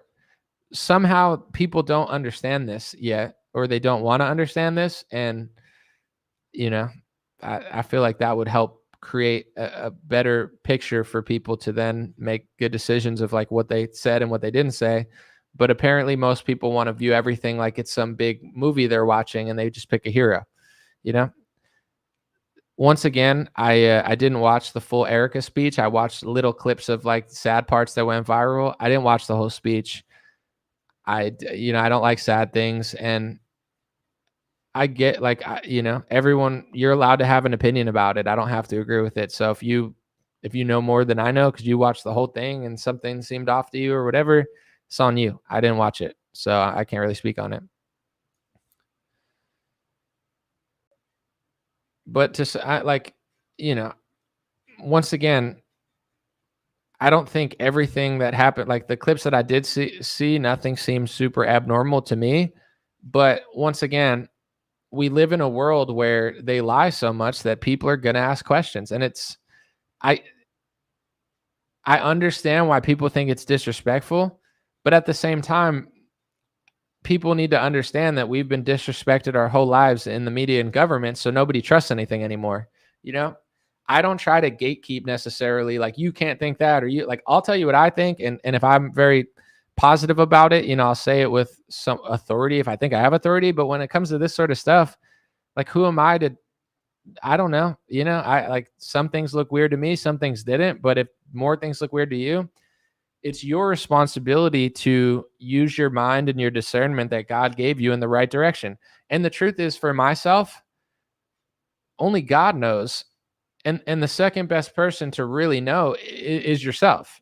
God knows. And then the truth. If you're lying to yourself, if you're doing too much, someone else doesn't know as much as you know. So when it comes to like how you interpret these situations, that's for you and God. I'll give my perspective on it, but let's just say I talked to 20 different people, right? I know a lot of people. I go to events sometimes, I'll talk to people. There's all sorts of people. Some people I talk to that I think they don't know what they're talking about, but they're very confident. Other people I meet, I think, wow, they're so wise, they're so chill, and they're like, I find the smartest people tend to be the most thoughtful about how they say it. Like wisdom is knowing what you don't know. In my view, the dumbest people are very sure of themselves on topics that they're wrong about, but they're the ones that want you to change your opinion. They're the ones that think they're the smartest and the best. That's just my personal experience living on this earth and, talking to people, where the coolest, smartest, most intelligent, most successful, most like kindest spirit that you could just feel when you talk to them, even though they know a lot, and even though they're a beacon of information, they're usually humbler and more thoughtful with how they present the information than the average idiot that doesn't know anything. So that's why I say only God and you know what you're doing, what you're thinking. I'm not going to tell you to look at the casket or the Erica video and think this, or I haven't even watched it. If you want to think that, that's on you. You know, I don't know. I didn't see it, but it's on you to be honest with yourself. You know, people that lie to themselves get lied to by others. People that think they're smarter than they are constantly get tricked, constantly treat others disrespectfully. You know, some of the rudest people are the dumbest people I've ever met. It's not like a genius comes up to me and says, "Hey, you should know what I know." A genius would know that not everyone knows what they know. When I'm in real life and people ask me questions about politics, I don't just talk to them like they're idiots. I usually say, it's a lot of stuff going on, a lot of tricks, you know? Like if you're interested in it, it's an interesting topic. If you're not, I wouldn't suggest watching the news, you know? Like sometimes I'll meet people and they'll say, "I don't really watch the news." I don't tell them you should. I tell them, yeah, I understand. It's very heavy. You're almost better not watching news than watching it half-assed. Because if you're watching the news half-assed and you don't have discernment and you don't have, humbleness to your approach, you're going to be more misled than someone who doesn't watch the news. Like just watching Fox News or watching CNN or watching Tim Pool, it doesn't help you necessarily. It might, but it might not.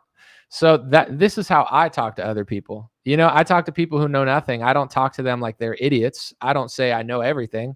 If they're curious and they ask questions, I'll tell them what I know about certain topics with grace of understanding what I do and don't know, with the grace of understanding that it's all very complex and it's a ever-moving system that is just super corrupt. The dumbest, rudest people are usually the least impressive people I've ever met. If I'm in a room with 6 people, it's usually the dumbest, least successful person that's talking the most when they have the most to learn. Not always. I'm not saying that's always the case, and there's nothing wrong with talking, but that's just how I see it. I don't, the people that want to shift my opinion the most, they're usually not like, think what I think. Okay, if you show me enough evidence, but maybe your opinion is not like that convincing, but I'm one person. You don't have to convince me, but it's just like the most forceful, pushy people are usually the dumbest people I've ever met, and I've done this for 10 years. Many would consider me like a, whatever you want to call me in the space. Like clearly I know a lot. I've done it for a lot. I don't talk to the average person that way. I don't overwhelm them with information. I don't, I try to keep it calm and just explain it in the most thoughtful way possible. Someone says speaking in layman's term is far easier than typing thesis statements. 100%. And that's definitely a key to my success, I would say, and the amount of followers and views I got. Being able to explain complicated things in simpler terms is definitely is easier for people to interpret than the guy who's yapping, being annoying, arrogant without really providing that great of a video. If you watch some of my videos during COVID, it's hard to disagree because I'm not really leaving too much room to disagree. And the thing is, I'm not just sitting there yelling at people, believe what I'm saying about COVID and lockdowns. Just believe me, you idiot. Well, who would believe that? It's like I'm doing a detailed report where it's calm, concise, and it's hard to disagree because I'm showing so much facts or information. And this is why, on every side, I really despise the terms racist, sexist, hate speech, fascist, Hamas, this, that, like, it's basically a way to either smear your character at this point, essentially, put a hit out on you. And I'm not saying that's what people are necessarily doing, but if you're in a community that justifies the assassination or the death of somebody based on certain opinions, and then you're constantly accusing other people of having those opinions, then that's essentially what you're doing. You're spiritually putting a hit out on them because you think that certain people do not deserve to live based on their opinions. But in general, all these words, hate speech, racist, sexist, anti-Semite, xenophobic, whatever, it's basically just a word that means I don't know how to say you're wrong, but you are. But I don't like what you're saying. I hate what you're saying, and I can't really explain myself. So I'm just going to smear your character and put a word on you that makes you look crazy. I'm not.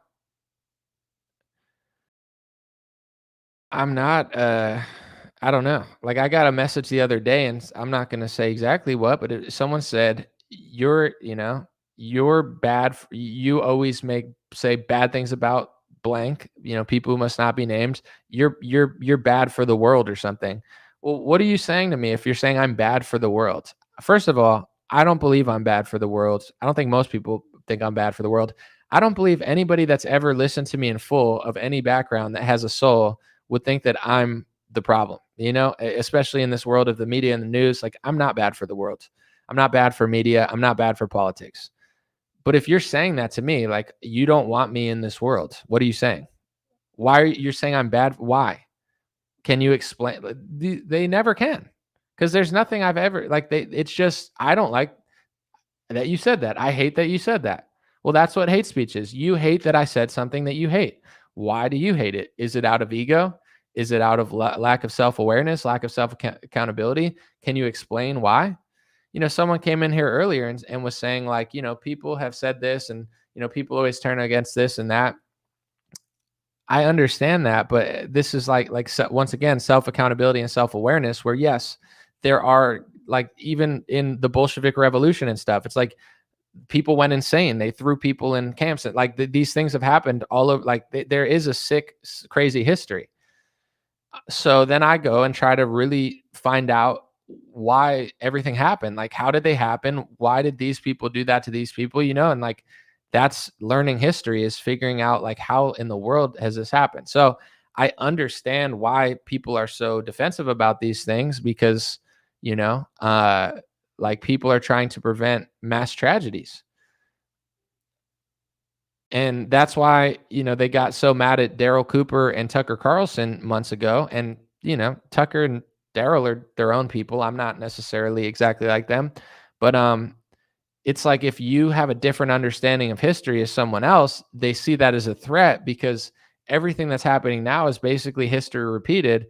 And you not agreeing with exactly how history went down will change the minds of people about what's going on now. And unfortunately, certain people in every group just get mad at certain things that they don't want to talk about. Certain groups don't want to talk about the crime rate in the city. They hate when people bring it up. Like, I've seen hundreds of people justify Charlie's death because Charlie talked about crime rates in the inner cities and the racial statistics of crime rates. So now, not everybody, because there's a lot of people in that group that like Charlie, but an overwhelming amount of people in that community are totally fine with him dying for the crime of Charlie Kirk literally reading accurate statistics, because certain people don't want anybody to talk about those. They just don't want people to even say anything about it. Okay, I don't know. My ethnicity, you could talk about statistics in my ethnicity. It's not going to bother me, but to some people it does bother, and they see accurate statistics as violent words. I can't fathom it, but that's how, some people really think that way. So it's the same with other racial communities and religious communities. A simple statistic or factual statement bothers them severely. To me, it's like a mental and spiritual issue. There's just certain people in every community, in every race, and in every political field, especially a lot on the left, they're just spiritually rotten to the core. It's like, if you're look at the things that they're celebrating the death of Charlie over. It's like, because he talked about crime statistics, and then other people are mad because he talked about this. I can't fathom being that upset at that. And in fact, even things that I actually disagree with, I also just can't fathom being that upset about that. So it's hard for me to really figure out what these people are doing. I believe in good and evil. I believe in God. You don't have to. I do. I believe in spirituality. I think some people are spiritually just sick, rotten. There were witches who put a spell on Charlie Kirk. I'm paying Etsy witches to put a spell on Charlie. How sick in the head and sick in the spirit do you have to be to put a curse on Charlie, to pay a witch to put a curse on Charlie Kirk? And then there's millions of people that are okay with that. So, there's a lot of things going on in this country right now, but the fact that people are going to unfortunately have to face that in every group, but certain people see patterns in some. People are so far gone that just a simple factual statement or a simple Christian normal that everybody thought 80 years ago is going to bother them like you threw water on a witch, and they're going to like freak out at you. It's scary, I guess, to some that people feel that way. It's just the reality of the world we live in. I wish it wasn't, but that's how people think. I'm gonna play this clip real quick, but this is the second part of the cash thing. But I'll answer a few more questions, then I'm gonna roll out. That note was written before the shooting. Evidence of its existence, we now have learned, existed before the shooting, was in the location, in the suspect and partner's home. But we have since learned that the note, even though it has been destroyed, we have found forensic evidence of the note, and we have confirmed what that note says because of our aggressive interview posture at the FBI. So the note that existed, they have evidence of. Someone said there's something you have that allows you to really talk in the world in a manner where they can understand you and know they care. The reality of the situation is, though, some people, it doesn't matter what you do, like there's certain people out there, it doesn't matter what you say, it doesn't matter what you do. They're just spiritually rotten, and they don't want to agree with you. They're not, I don't know. I'm not a pastor. I'm not God. So I don't know what would fix that or what's going on, but it's like they're just spiritually completely rotten. Nothing you say or do, like they're not looking for the truth. I think a lot of people are depressed. I think when you in order to love somebody else, you need to love yourself, I think, to some extent. And if you hate yourself, then you're just going to hate others. Like sometimes you project onto the world what you are. So, there's certain people, they're not looking for love. They're not looking for the truth. They hate the truth. They hate, people with families. They hate, there's just like rotten people there. Can they be saved? I would think so. Is there something that they could change in their lives to fix it? I'm sure. I hope. But for some, I don't know. So all you could do is be the best version of yourself. All you could do is do only Can you be kinder? Should you be kinder? Can you be more thoughtful?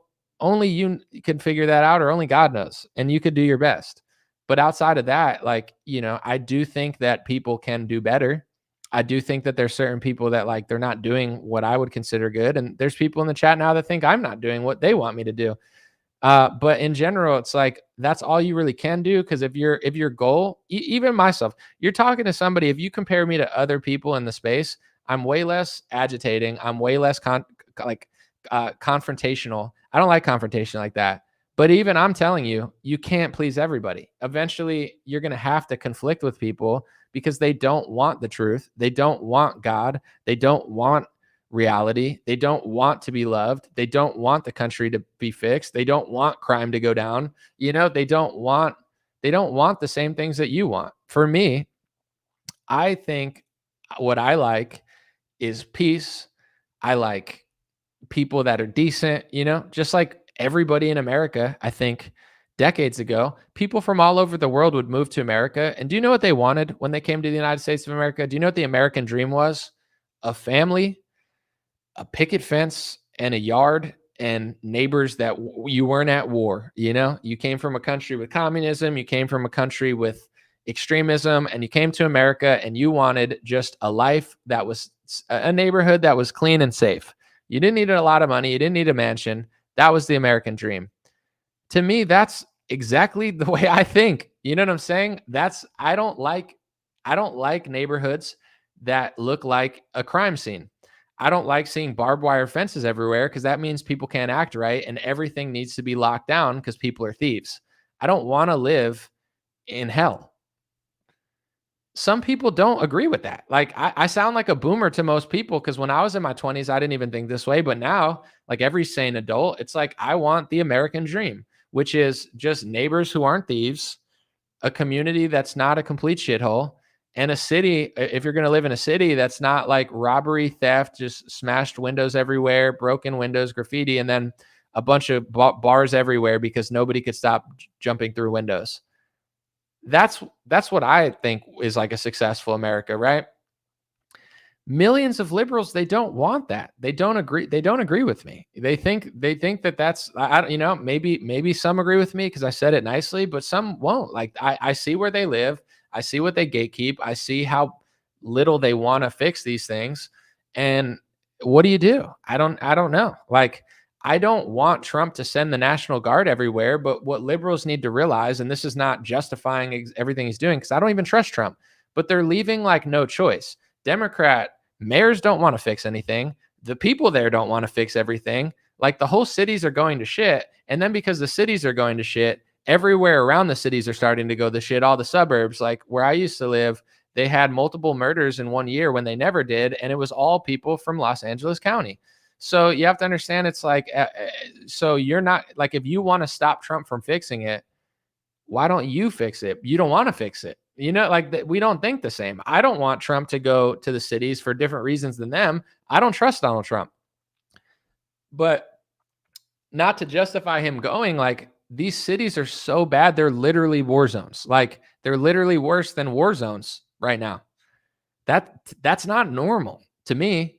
To some people it is. That's not normal. And here's the thing. In America, if some places are like war zones, then are we allowed to gatekeep certain communities and keep them from becoming war zones?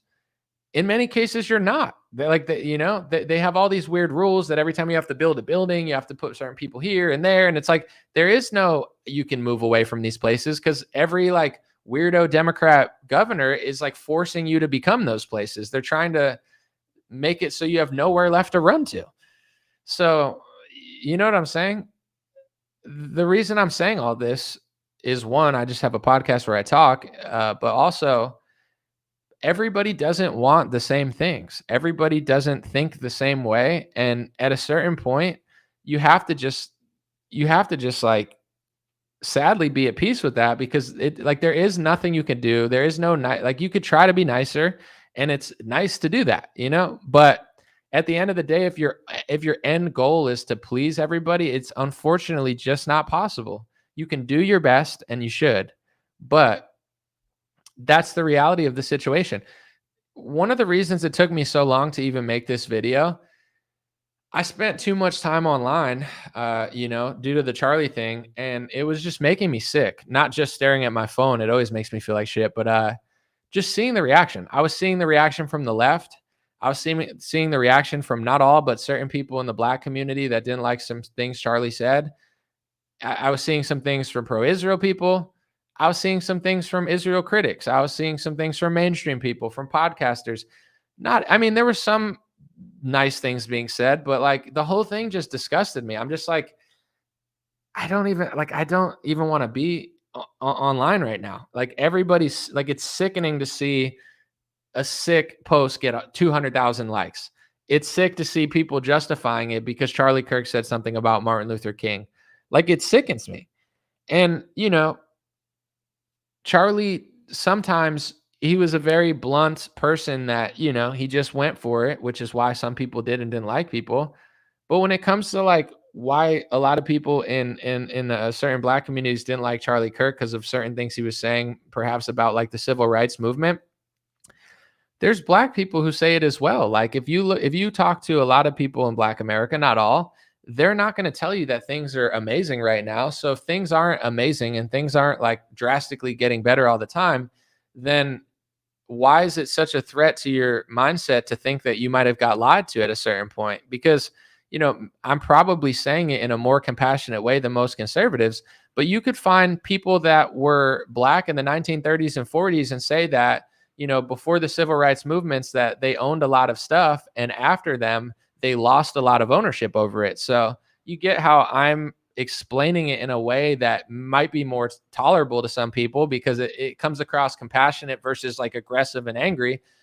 But that's the reality of the situation. It's like, I get you might not have like I don't like the way certain people say certain things, but at the end of the day, they're words, and then it's your job to figure out, are those words true or are they not? Like, why does that bother me so much? But if you're complaining about the present country, like, you don't like the country, you think it's racist, you think it's bad, you think you're being mistreated, why is it such a threat to go back and look at history? like, obviously they lied about something, you know, you might not agree about what or whatever, but it's like, you could look at statistics before and after certain events and it's not getting better.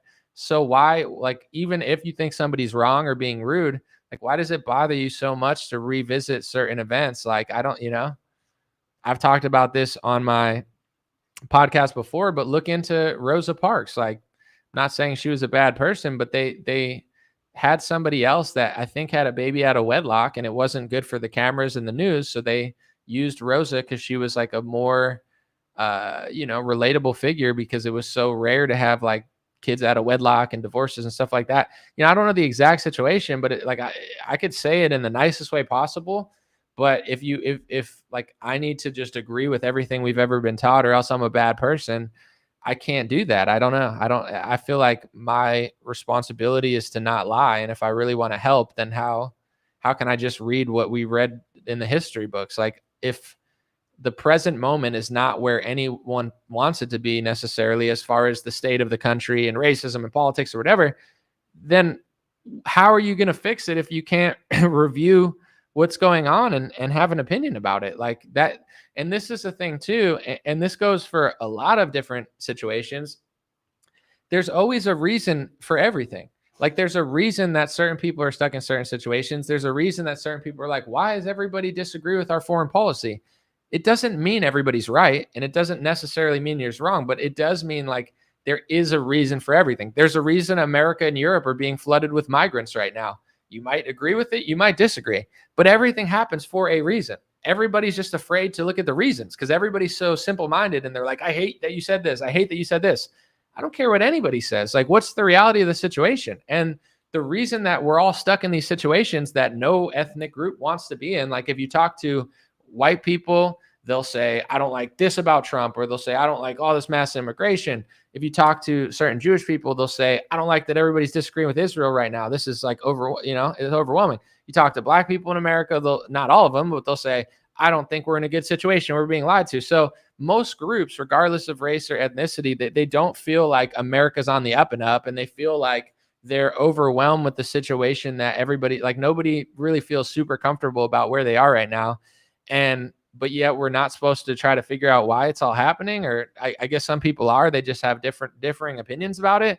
You know, I don't know. But to me, it's very clear what's going on when you look at it. But in order to find the clarity, you have to take your hate out. You have to take your anger out. You have to take your emotions out and your bias out, or be honest about your bias.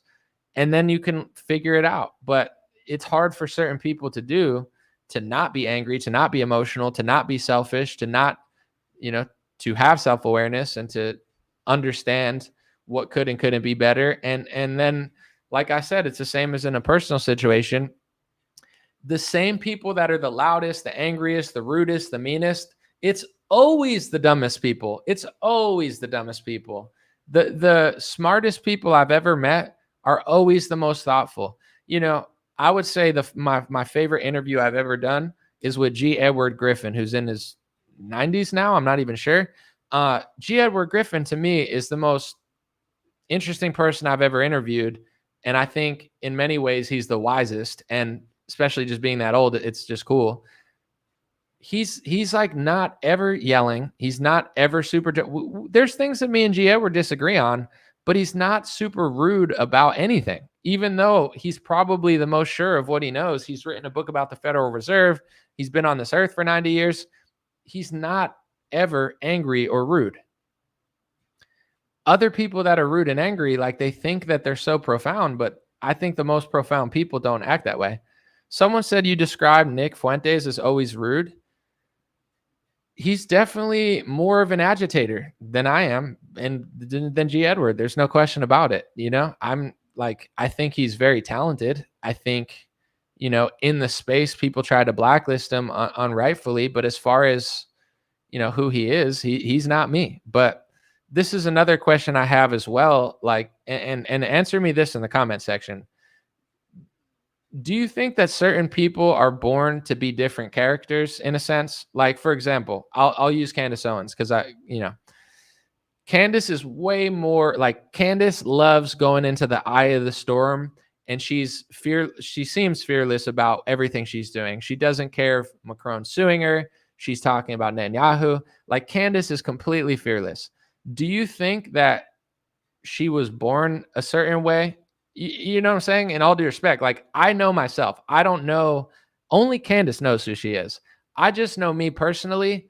That's not what I feel like I was meant to do. And I'm just saying she's incredibly brave. She's incredibly ballsy, and she goes for it. You know, Tucker has his own style. Nick Fuentes, as you said, he definitely can be a little very like agitating and, you know what I'm saying, rude about certain things. Sometimes he's being really funny. He's got a good sense of humor. Other times he's being serious. But do you like, this is why I try, even with people that I disagree with or agree with on certain things, I try to have grace, because I'm not them.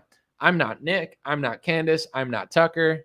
I'm not Charlie. You know, I guess there's times I could be nicer about certain people for sure, but is everyone put on earth to be the same person? Like, just because I'm super calm, just because I'm not like a huge fan of conflict, I know myself. I've been the same way since I was a kid. I used to get in trouble in kindergarten. I'm a nice kid, but at the same time, I don't like to listen to authority that I don't agree with. So I can come across extremely rude to some because I have a zero tolerance bullshit policy. But I'm like, if you don't bother me in that way, I'm the nicest person you ever met. If you cross a line that you think you should cross that I don't want you to cross, you probably hate me, because I'm not just a pushover like everybody else. So, but that's who I am. So I have to be true to myself. You know, I don't think necessarily Candace, Nick, Tucker, other people, they were born to be me. So that's why I give people grace to be themselves. Like, yes, if someone's taking donor money and lying, I think that's unethical. But as far as like, you know, yes, I do think certain people are not my style. You know, I don't like the way they talk. I wouldn't want to do it. Are they supposed to be me? Were they born to be me, or were they born to be them? Is that only they know, and only God knows who they're supposed to be? You know what I'm saying? I can't tell Candace, Tucker, Nick, Ben Shapiro, like, I can't tell these people who they're supposed to be. Only they really know. And maybe, you know, say with Ben Shapiro, who he is, I don't think he's being dishonest. I just think we have different agendas. You know what I'm saying? I think that, you know, when you prioritize another country on the same level or above America, then it becomes at conflict with America. That's what I think about Ben. So, you know, there's people that I'll agree with and disagree with more, or like their style, not like their style. But yeah, I think G. Edward is probably the coolest person I've talked to, and he's incredibly chill. And these are people that I tend to get along with more. I like people that are chill. Doesn't mean everyone's doing bad. You know, someone's got to be funny, someone's got to be edgy, someone's got to be bald. Like, someone has to be Candace Owens. You know, I mean, if no one was, like, she's totally unique. No one would have filled that role. Like, no one could fill that role. Like, there's no one like her right now. No one's even close. You know, and like, only she knows, like, how brave she is, you know? Like, I mean, everybody could see it, but it's like, she's so popular. She's so fearless. It's crazy. It's like Charlie or Trump or something. It's like, now you're on this whole level where you need security everywhere. Like, it's a crazy level. Someone said, your immigrant ancestors enjoy all the rights championed by Black Americans. Your immigrant ancestors enjoy all the rights championed by Black Americans. Yeah, no, listen, this is all I'm trying to say. We were lied to about a lot of things. So, you know, and this can go both ways, black, white, black. I think people could be a little more thoughtful when they're talking about these issues. You don't have to agree with me or disagree with me, but I think a lot of people now they enjoy a lot of rights and freedom, right? Some by the Constitution, some by certain movements.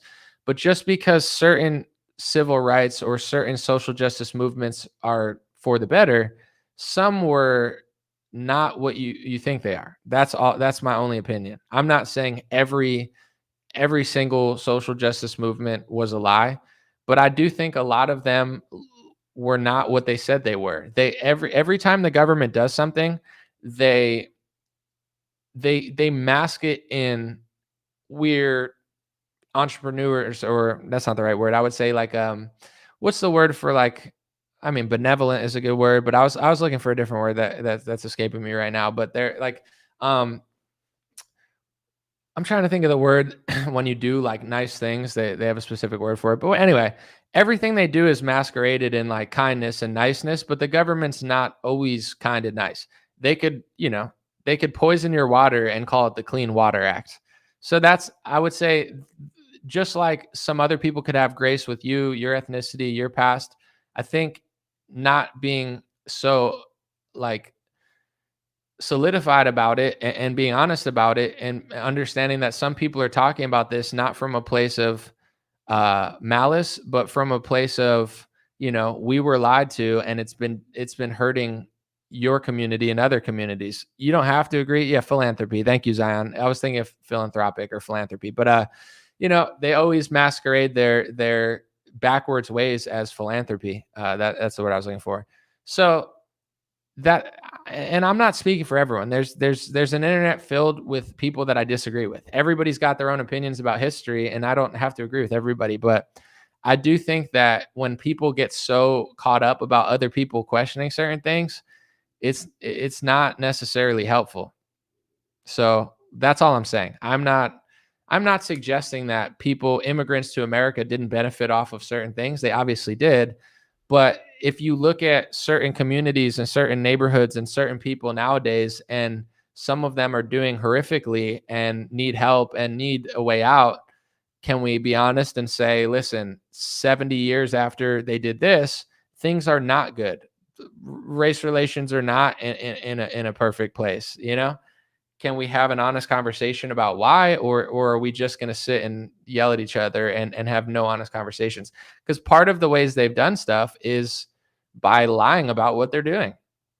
And you don't want to talk about this because if you talk about social justice movements being a lie, sometimes women get pissed off at you. Sometimes, Black communities think you're being hateful. If you question the wars, people say you're not an American. People who fought in the wars might feel personally attacked because they fought in the wars.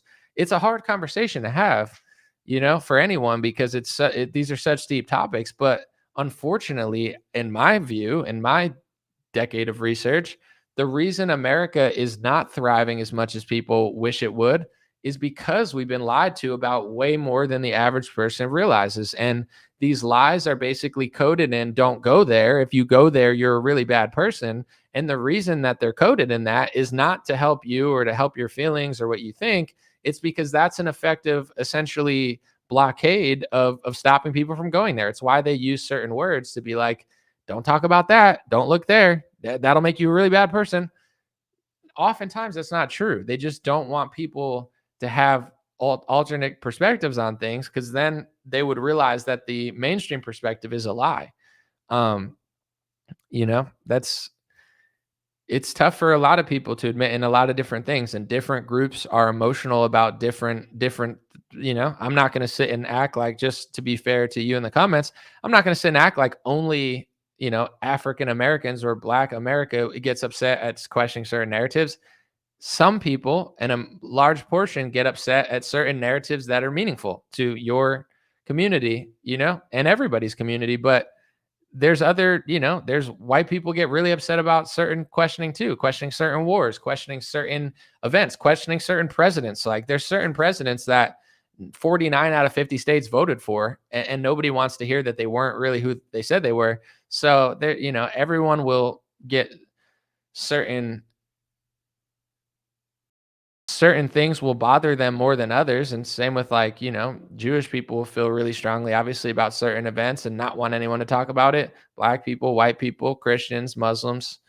This is the reality of everything. Everyone has certain events, narratives, history, culture that they don't want questioned, or, it's the same thing with like, sorry to bring it back to this, but like the Charlie thing, like a lot of people don't want anybody to question it. It's so rude to question the Charlie thing. I wish we were told the truth all the time, so no one had to. Yeah, I wish no one had to question this and the authorities just solved it, but that's not the case. So unfortunately, social media seems to do a better job of reporting than the authorities. To be fair, the FBI didn't even catch this guy. The father turned him in, and apparently the father's going to get a reward for doing so. So there's a lot of things that need to be looked at this. The FBI didn't find this guy mysteriously. I believe the father did the work for them. What happened if the father didn't turn this kid in? Were they never going to find him? Maybe they would have. Maybe they would have got forensics. But it's it is like, it's just a crazy world we live in. And to the one that was asking the question, this is my message to everybody. You can't please everybody. Sometimes the truth bothers people, but what you can do is try to be the best version of yourself and try to be the most honest and thoughtful when you say stuff, if you feel like that's your role. Other people, they might want to be super blunt and super direct about it. I could be blunt and direct when I want to. Other times I'm trying to, be as reasonable as I can. But only you know, and only God knows what you should be doing. I'm not going to tell you who you are or what you should think, but if anything, I think everyone should understand that when you're so close-minded and hateful about certain topics, it blocks things out. Hate and close-mindedness will block out certain things, and it might not be the truth. Let's see. Someone said the father's getting a reward or his payment. I mean, everyone has the right to feel how they want about it. I don't like it's not adding up to me, obviously. Someone said Google Voice is egregious. I meant Nick is in a league of his own when it comes to debating, and so was Charlie. Candace is bottom tier, in my opinion. You spelled tier wrong. I mean, I think Charlie was great at what he did, he definitely, and you got to understand, Charlie was 31. To me, that's not that old. So like, he was changing every year, as he should, because he was, when you do something, you just get better all the time. Nick is a fantastic debater, no question. Candace is also a good debater on topics. Like, I've seen certain debates that Candace did where she did incredible. So I think they're all good at the topics that they're good at. Now, for anybody, you become bad at debating when you're not as good at the topic as you think you are. So I wouldn't say Candace is a bad debater. I think Candace is a really good debater. But when it comes to Nick, that's for her. Nick, like, they both want to argue. To me, I didn't really see the full Nick Candace thing. From the clips I saw, she was definitely being combative and stuff, but they just don't like each other. I don't know what to say about it. They don't like each other. I don't know how interested they are in debating, or, like who doesn't want to and who wants to, but I would love to see like a calm, reasonable debate between two of them about a topic, but they don't seem interested in doing that. You could, regardless of who started it or what the reason is, like, for some reason, we won't be able to find out, I guess, because they just want to like argue with each other over stuff. I don't know. But I personally, I wouldn't say either of them is like a horrible debater. I just think certain topics. I mean, like, yeah, Nick, I heard Nick, like what he said about Charlie, just a little bit of it. I didn't hear the whole thing, but he, like, for his age, he's just very talented, very well spoken. Like, people have tried to blacklist him for a while, and I don't know, it didn't work. So now the internet has allowed Nick back on platforms, and he's become super popular. So I don't, the people that hate him so much and don't want him to speak, like, now it doesn't matter, I guess, because he's speaking everywhere. And he's got all these like clips because he's always making jokes and stuff. And I feel like that's where like comedy is underrated, because Nick makes jokes all the time, even though his jokes are edgy. They're making a lot of rounds on social media. And sometimes I'll look at the comment section, like he was saying some pretty, he was like saying the N-word over and over again in this one clip. And I went to the comments on Instagram, and it was a bunch of like, not all of it, but a lot of black people in the comments were like, yo, he's keeping it 100. He's keeping it real. So it's like, even though Nick is highly inflammatory, and I'm sure a lot of people do hate him, also it seemed like a lot of like authentic people like that were pretty hood. Like, I was just looking at the comments. They were not mad at what he was saying because they thought it was funny and true. So it's like this phenomenon. Sometimes you could bend over backwards for people and they'll still hate you. Other times you could say crazy stuff, but if it's funny enough, I guess people like it, you know? I think comedy, not everybody likes edgy comedy, but like if say you say something in comedy and it's super racist or sexist or one of these words that everybody uses, you know, if it's really funny, people laugh. If it's not funny, people are offended. That's always been like a rule. I mean, some people are offended by everything, so it doesn't matter how funny it is, but the general population, it's like, will you make me laugh hysterically? Then it's funny. If I just sit and stare at you with open eyes like a deer and I don't laugh, now I'm just thinking, this guy's a piece of garbage. So, there's power in being able to make people laugh. Not everyone will be open to comedy, but I do think, there's a lot of people who say like messed up stuff comedically and everybody thinks it's funny. The truth is funny.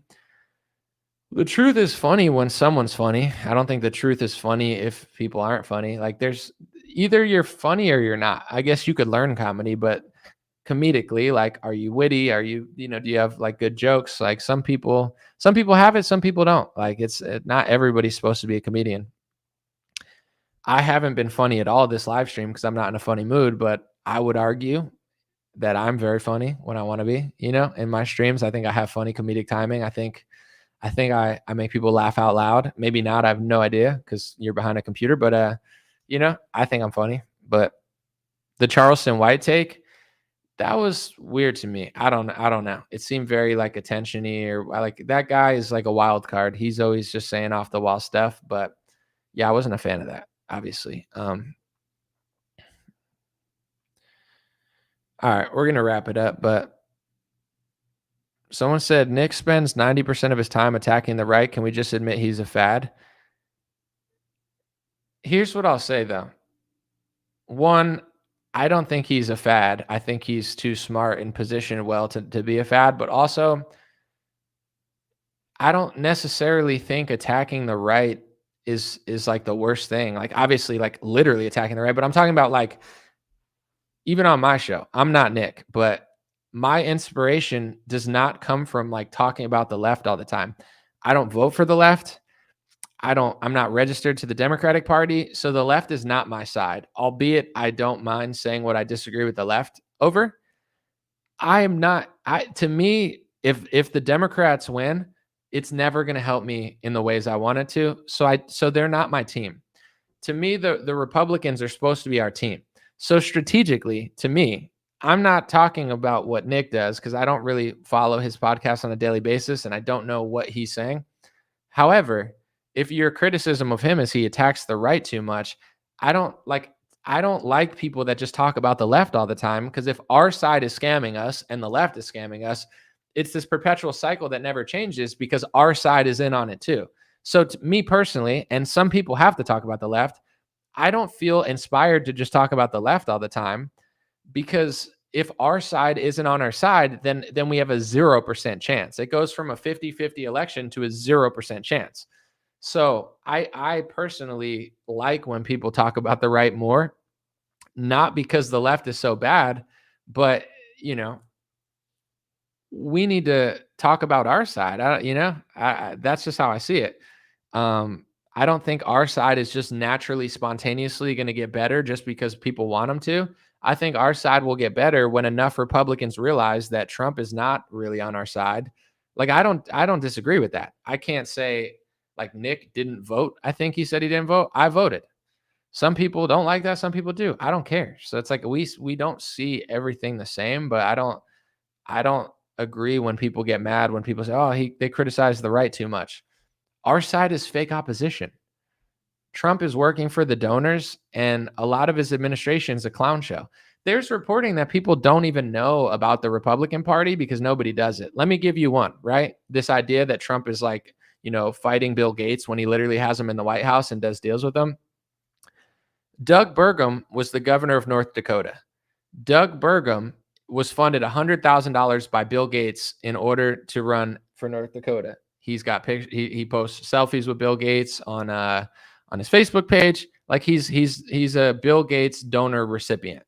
When Doug Burgum became the governor of North Dakota, he got an attorney general who was overseeing this massive case where a lot of people in North Dakota felt like Bill Gates's firm should not be able to buy a bunch of farmland because they have some sort of clause or law to not allow certain corporations to just buy up a bunch of farmland, right? But because Doug Burgum was funded by Bill Gates, and then he hired the attorney general overseeing it, the attorney general sided with Bill Gates. Now, you could say, is that because he took the money and hired that attorney general, or is that just a coincidence? I can't prove otherwise, but to me, if you get a donation and the attorney general, you pick sides with him, to me, there's something there, but who knows, right? I'm just giving you information that most people don't know.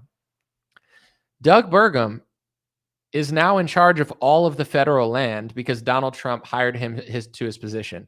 So even though most Trump supporters think that Trump is taking on Bill Gates, Trump had a meeting with Bill Gates in 2018. He passed an executive order that was very similar to what Bill Gates told him in 2018 and 2019. Trump just met at the White House with Bill Gates. Bill Gates was front and center. They were talking about working together on new medical stuff. Trump is totally in the bag with Bill Gates. And then Trump hired a guy who oversaw South Dakota and took Bill Gates' money and oversaw essentially the farmland purchased by Bill Gates in North Dakota. Now he controls the entire federal land in the United States of America, Doug Burgum. Am I just supposed to sit and talk about the left all day? We won the election. We won the House and the Senate. Yet Trump is selling his cabinet out to the people that I don't agree with. So why am I just going to sit and talk about the left all day? Who cares? The left sucks. I don't agree with most of their positions. I don't want to live in their cities. I don't think they do anything right. And Mayorkas opened the border. And then I voted for Trump to close it. Not just that the only reason, but it's like Trump's in office now. You know what I'm saying? I didn't want Trump to get in so he could run around college campuses saying that people don't have the First Amendment right if they criticize Israel. Like, that doesn't make sense to me. So to me, that's more interesting than like just sitting yelling about the left all day. Because if the left wins, I lose the election. If the right wins, I lose the election. There's no chance for us until the right wakes up. So I think that more people should challenge the right respectfully, peacefully, but from a position of like truth, not like they like when you're like, look at the left. And then, you got the Democrats do the same thing. Adam Schiff is like, pretends like he cares about the Epstein files. Trump is right that Adam Schiff doesn't really care about the Epstein files. He's just using it as a charade. But then Trump is using that to then act like it's no big deal. You get what I'm saying? They play off each other. It's like a big clown show. So then, Kash Patel says, you're a clown, Adam Schiff, and he's right. But also Adam Schiff is prying into the Epstein stuff for all the wrong reasons. So they play off each other to be like, oh, it's just a left-wing thing. It's true that the left doesn't actually care about the Epstein files, but we didn't vote for the left. We voted for Donald Trump because the right is supposed to release them. So if the right won't release them and the left won't release them, that doesn't prove anything. It just proves that the whole system is fake and gay. You know what I'm saying? Like, it's like, oh, it's just a left-wing hoax. It's not a left-wing hoax. It goes deeper than that. Everybody knows it. Charlie was talking about it. Megyn Kelly's talking about it. Everybody knows it. But as long as you believe in the left and right paradigm, they'll be able to sweep everything under the rug.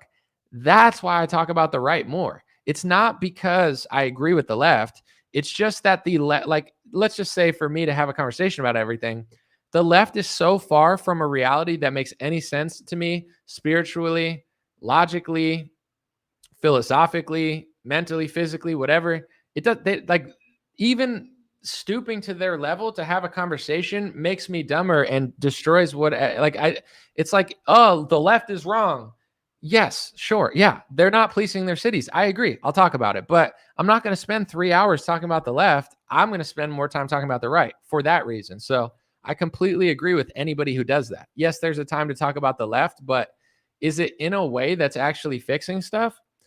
And what really, obviously there's a lot of things that bother me about it, but what really sucks about Charlie Kirk and what happened, besides the fact his wife, his kids, everything sucks about it. But one thing that is extra bothering me on top of all that is like Charlie was like going to be the president, and he was the middle ground where he wasn't as stubborn as Trump. He wasn't as stubborn as Marco Rubio. It's like he had the politicalness of a Marco Rubio and a Trump, but he had the soul of like Tucker Carlson and Candace, and he was trying to balance both sides and like bring people together and not blacklist anybody besides Nick Fuentes, I guess. And he did. I think Charlie did do that for a while. Not blacklist. Yeah, blacklist. I was making sure I said the right word. But you understand what I'm saying? It's like Charlie was like, he was like almost a middle ground that was assuming all the power, doing everything he had to do to get the power. But over time, he was shifting in the direction of America, Christianity. He was always there. And he wasn't like a foreign agent, even though sometimes I think he just definitely wasn't like making sense to me. But over time, I saw like he was the bridge. He was the middle ground on our side on topics people don't even understand. And like, he's irreplaceable. There's no one that could, like, no one's in the position to play that role. He was a massive, crucial role, and now it's gone. So, you know, like apparently he went to the White House to tell Trump that he disagreed with the war in Iran. If I say I disagree with the war with Iran, nobody cares. I mean, my audience cares. I'm not acting like I have zero sway whatsoever, but in the reality, in the grand scheme of things, I don't really have a sway. The only sway I have is I can wake up the mind of people in order over time to hopefully be a better country and a better person. You know, I can only do so much. I'm not Charlie Kirk. If Charlie went to, like, Charlie goes to the White House, he says, I don't believe in the war with Iran. He still wasn't able to stop it or change what he wanted to change necessarily. But like, that's huge. He was such a crucial role. And like, I think even though he played all sides, he was starting to shift towards like, you know, I'm not those people. I'm not my donors. I'm not somebody who wants war. And now he's gone. And there's no one that could fill that role. And there's no one as important. And there's no one like him that would have been president. And if he were president or a politician, I guarantee you he might not have voted everything I wanted him to do. But besides maybe Marjorie Taylor Greene and Thomas Massie, I think he would have been right there. Maybe he would have been the same. Who knows? As he got older, he might have been just like Marjorie Taylor Greene or Thomas Massie in voting patterns. But for sure, he was 20 steps ahead of a Lindsey Graham or a Marco Rubio. They would never do what Charlie was doing. Charlie had the connections that they all had, but he had the balls to rebel against them a little bit, just a little bit. And it was, you know, in hindsight, I'd be like, oh, it's not enough. It's not enough. And I feel bad because, you know, in order for him to pivot, it was 20 times as hard because he was so connected. And some could argue that maybe you shouldn't have been that connected or whatever, but that's all hindsight. And I don't want to go there, but it's just one of those things where besides the fact that his wife, his children, like that's the sickest part to me, like watching his kids and the videos of that. But the fact, the role he was playing was so crucial. And even though I disagreed with him on some things, I was so happy that he was there, you know, instead of probably who they're going to try to replace him with to play that role, because they're not going to play it the same way he did. And someone was talking about Vance. I think, and this might be unpopular to some, you have to understand that in my view, and once again, this is all coming from just speculation because I don't really know. I'm not that deep in the weeds or anything, but the same way that Charlie was connected but wasn't completely like a Marco Rubio, even though he played that game, I think the same about Vance. Yes, Vance is funded by the Palantir people. Yes, Vance is a politician. Vance is the vice president. He's not going to disagree with Trump. He shouldn't, because he's the vice president. But I feel like Charlie, like, why? I mean, or what's his name? JD Vance. Why do you think JD Vance talked to Tucker Carlson on Charlie's show? You don't think that anybody that really doesn't want to go there, you think that they'd put Tucker Carlson on and talk to him? I think JD, pray for him. And some people might not like him. I get he's connected to donors. I'm not saying it's the same as Charlie. Charlie was not this free bird that did whatever he wanted. He was very connected. But when he shifted in the right direction, the heat came down on him. I think JD's the same way. I think JD instinctually doesn't want war. I think JD instinctually is similar to Charlie and Tucker. Not completely. They're not exactly the same character. But like when the time comes, they, you know, if you read all the news reports about the leaks with JD, they all say the same thing. Oh, JD's against the war. He's, like they're always smearing his character, saying like he's bad. He's, he doesn't want Trump to do this or that. He's not one of and I know some people want to look at him and be like, well, he's too connected. He's bad in the game. And I'm not in it. So I understand why people don't trust it. In the game of politics, JD is not one of the worst people. He's one of the better people around Trump. And I know Nick hates JD Vance, and I get it. I'm not asking people to agree with me. I'm not gatekeeping you disliking him or doing reports about him. It's just, I think they're in the same zone. I think there's a reason that JD talked to Tucker.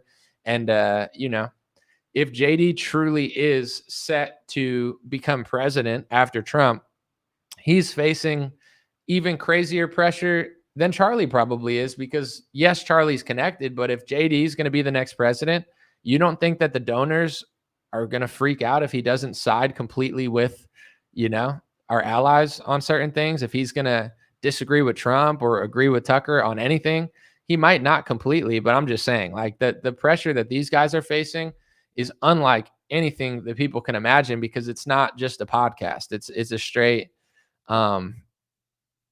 straight, like, that guy's going to get to be in a position of power eventually. So I'm going to keep up my eyes on like how the media talks about JD and everything. Someone said he's horrible.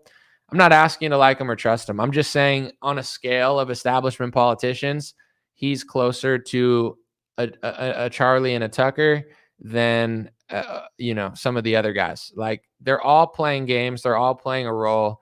They're all playing both sides like a politician. But JD, in my opinion, is not one of the worst ones. You don't have to agree. I'm not saying he's your best friend. That's just my analysis.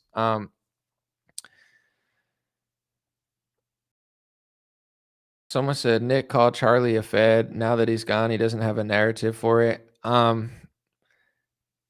I mean, Nick and Charlie were like enemies of each other. So I don't, I think Charlie hated Nick. Nick hated Charlie. I think they both said things about each other.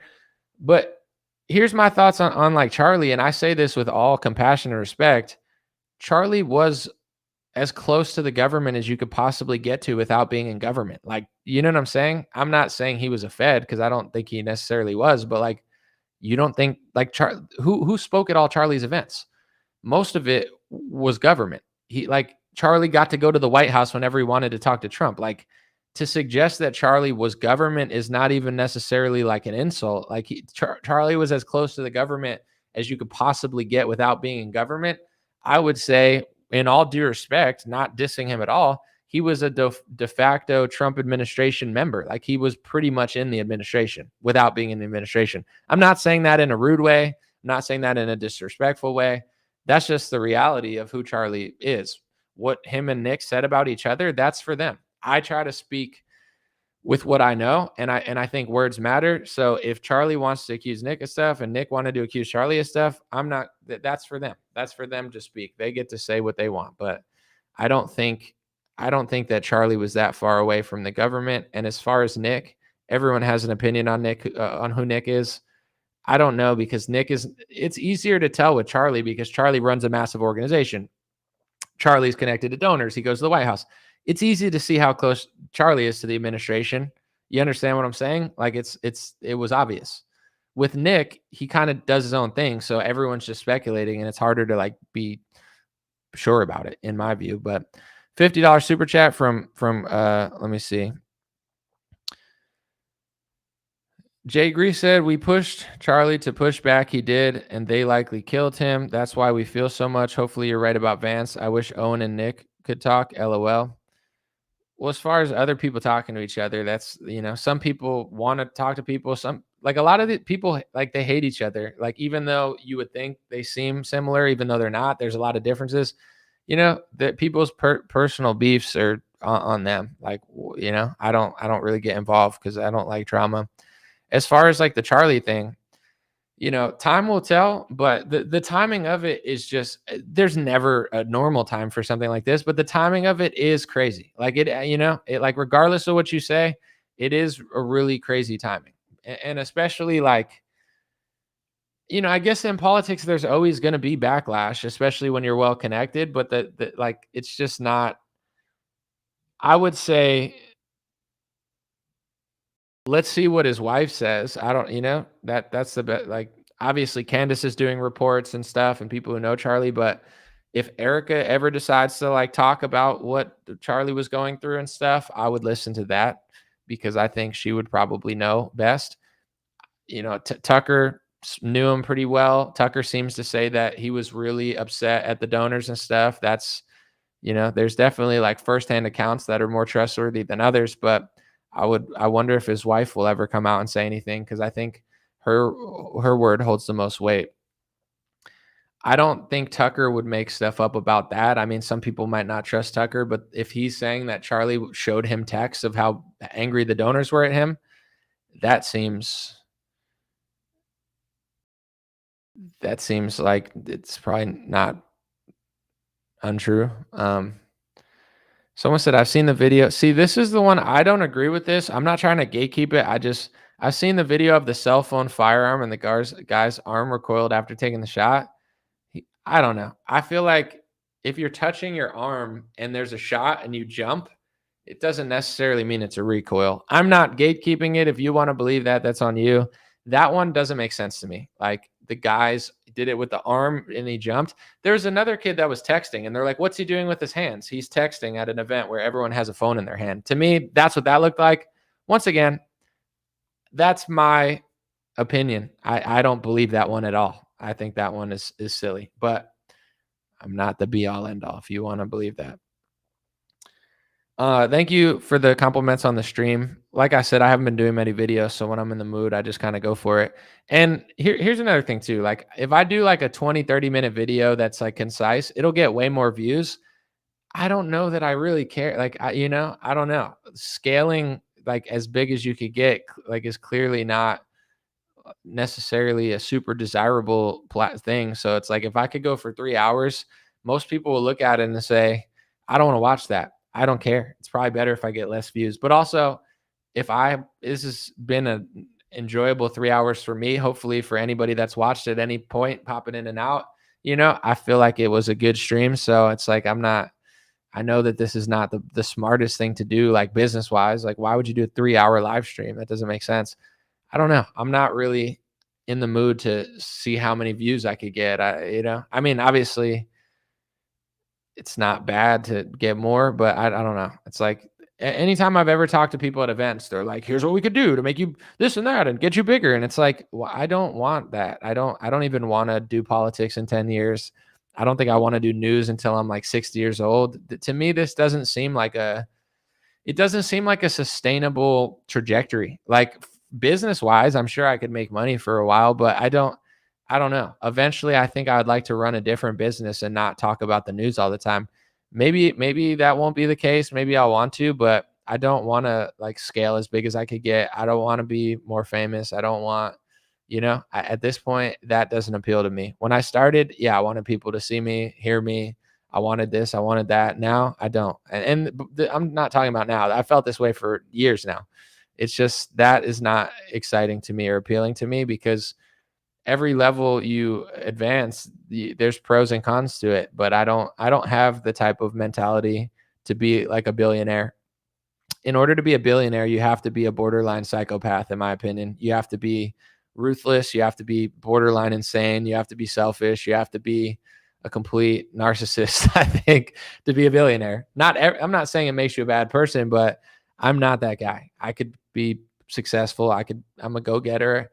There's ways to make money, but I don't have the, let me cut costs and screw over 1 million people to make 1 million more. I don't have that. I have I'll do well. I'll be generous with my money, but I don't want to be like the top of the totem pole. I'd rather be the top of the totem pole in greatness of something, not in like, sheer financial wealth. Not that that's even an option for me. There's probably people watching this like, you couldn't even do it if you wanted to. It's definitely possible. I don't know. I'm just letting you know I don't. Someone said Nick's dishonesty about Candace needs to be documented. Once again, I don't get why people are fighting, and some people like to fight. I'm not blaming Nick. I'm not blaming Candace. I don't know who started it. I don't know who's saying what. I'm completely uninterested in it at this point, personally. For me, I think they all have value. So it's like, my favorite Candace videos are not talking about Nick. the best videos I've seen of Nick are not necessarily talking about Candace. And Tucker, my favorite Tucker moments are not him talking about Nick either. So, some people like that, some people don't. I'm not saying they have to like each other if they're inspired to, but I don't, it doesn't interest me to see them going at each other that much unless it's in a productive manner that's leading to somewhere. I just don't see it. So someone said, I love Anomaly for keeping me sane during COVID. I was so angry. Well, thank you, Kirk. Some dark times for sure. I asked Grok because Candace is talking about Bill Ackman, and so did Tucker Carlson. He said, he talked about him at Turning Point, and everyone's talking about Bill Ackman. I saw someone post something, so I asked Grok. I said, Grok, did Bill Ackman lobby for 30 days of lockdowns, and did he profit billions off of the lockdown? And the AI on X, Grok said yes. He did go on television and say he wanted a 30-day lockdown, which I believe Trump ended up doing 15 days, and then he added days to it. I think it was over 30 days. But I guess according to Grok, Bill Ackman, I can't speak on what Candace is talking about or the meeting with Charlie. That's above my knowledge. I don't know anything about that. But what I do know, according to Grok, is Bill Ackman made billions of dollars off of the lockdown. That's what Grok said. So that's kind of crazy. And I've mentioned him in the past as far as just, what I know. I'm not getting into specifics. I'm not Charlie. I'm not Candace. I don't know what they know. But, he was this guy who just became really into Republican politics and stuff. And it's it seems that his cause is Israel. So I can't speak on him specifically, but there's a lot of people. And this is what I'll say about certain people, and I'll say it in the most respectful way. And this could go a lot of different ways, but there's certain people that, and I'm not talking about Bill Ackman because I haven't followed his political history, but there's other people that I've been paying attention to. They've been Democrats their whole life into their late years. They voted for Hillary. They voted for Biden. Some of them even voted for Kamala Harris over Donald Trump, right? They weren't concerned with lockdowns. They said nothing about vaccine mandates. They didn't care that Biden had the border open. And now all of a sudden they're pro-Trump because of Israel. What does that tell me, right? Outside of Israel, not Israel, what does that tell me? It tells me that they don't care about America. If nothing about Joe Biden bothered you, if you didn't notice the open borders, if you didn't notice the lockdowns and the vaccine mandates, and none of that affected you, none of the some of these people were funding radical leftism at campuses for decades. And now because of Zionism, they're all pro-Trump now. And people are like, oh, this is great. They've had an awakening. I'm not saying you can't change your mind, but they don't care about what you care about. You think they care about all the stuff you care about because people want them to. The reality is they care about Israel, and they just play both sides. And now because Trump is so pro-Israel, they're doing that.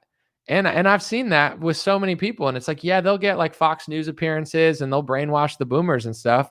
But I don't care if you had an awakening. Everybody has a topic that awakens them. But if it wasn't the border being opened, which for some donors, it was the border being opened, and that's awesome. If it wasn't COVID lockdowns, if it wasn't radical leftism at colleges or whatever, it was just Israel, how can you convince me that you care about anything in America?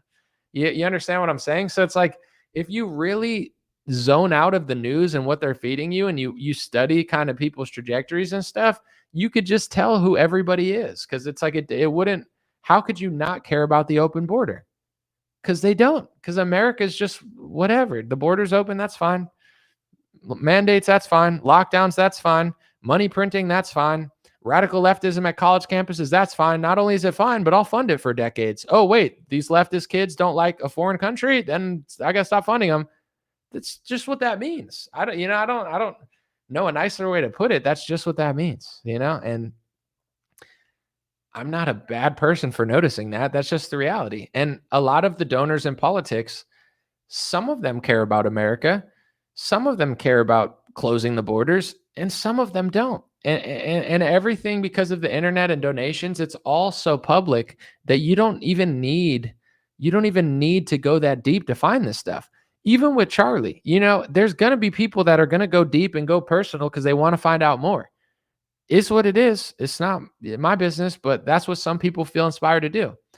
You don't even need to wait for them to tell you something in order to find it. There's public videos of Charlie Kirk saying everything.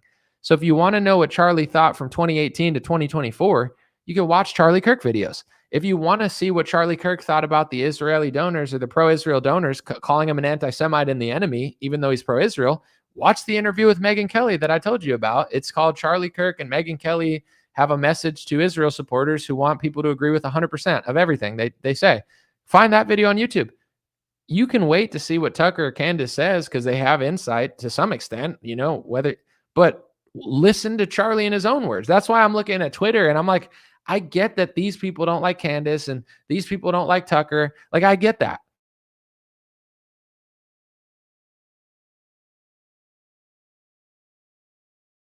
In reality, it's like, I guess, and maybe this is selfish and maybe this is bias, and I'm willing to admit it. But as somebody that was critical of Charlie, I would never take the subject I was critical of Charlie on and be like, he agreed 100% with me. He didn't. That's why I was critical of Charlie. He didn't agree on a lot of topics of me, but I'm willing to admit it.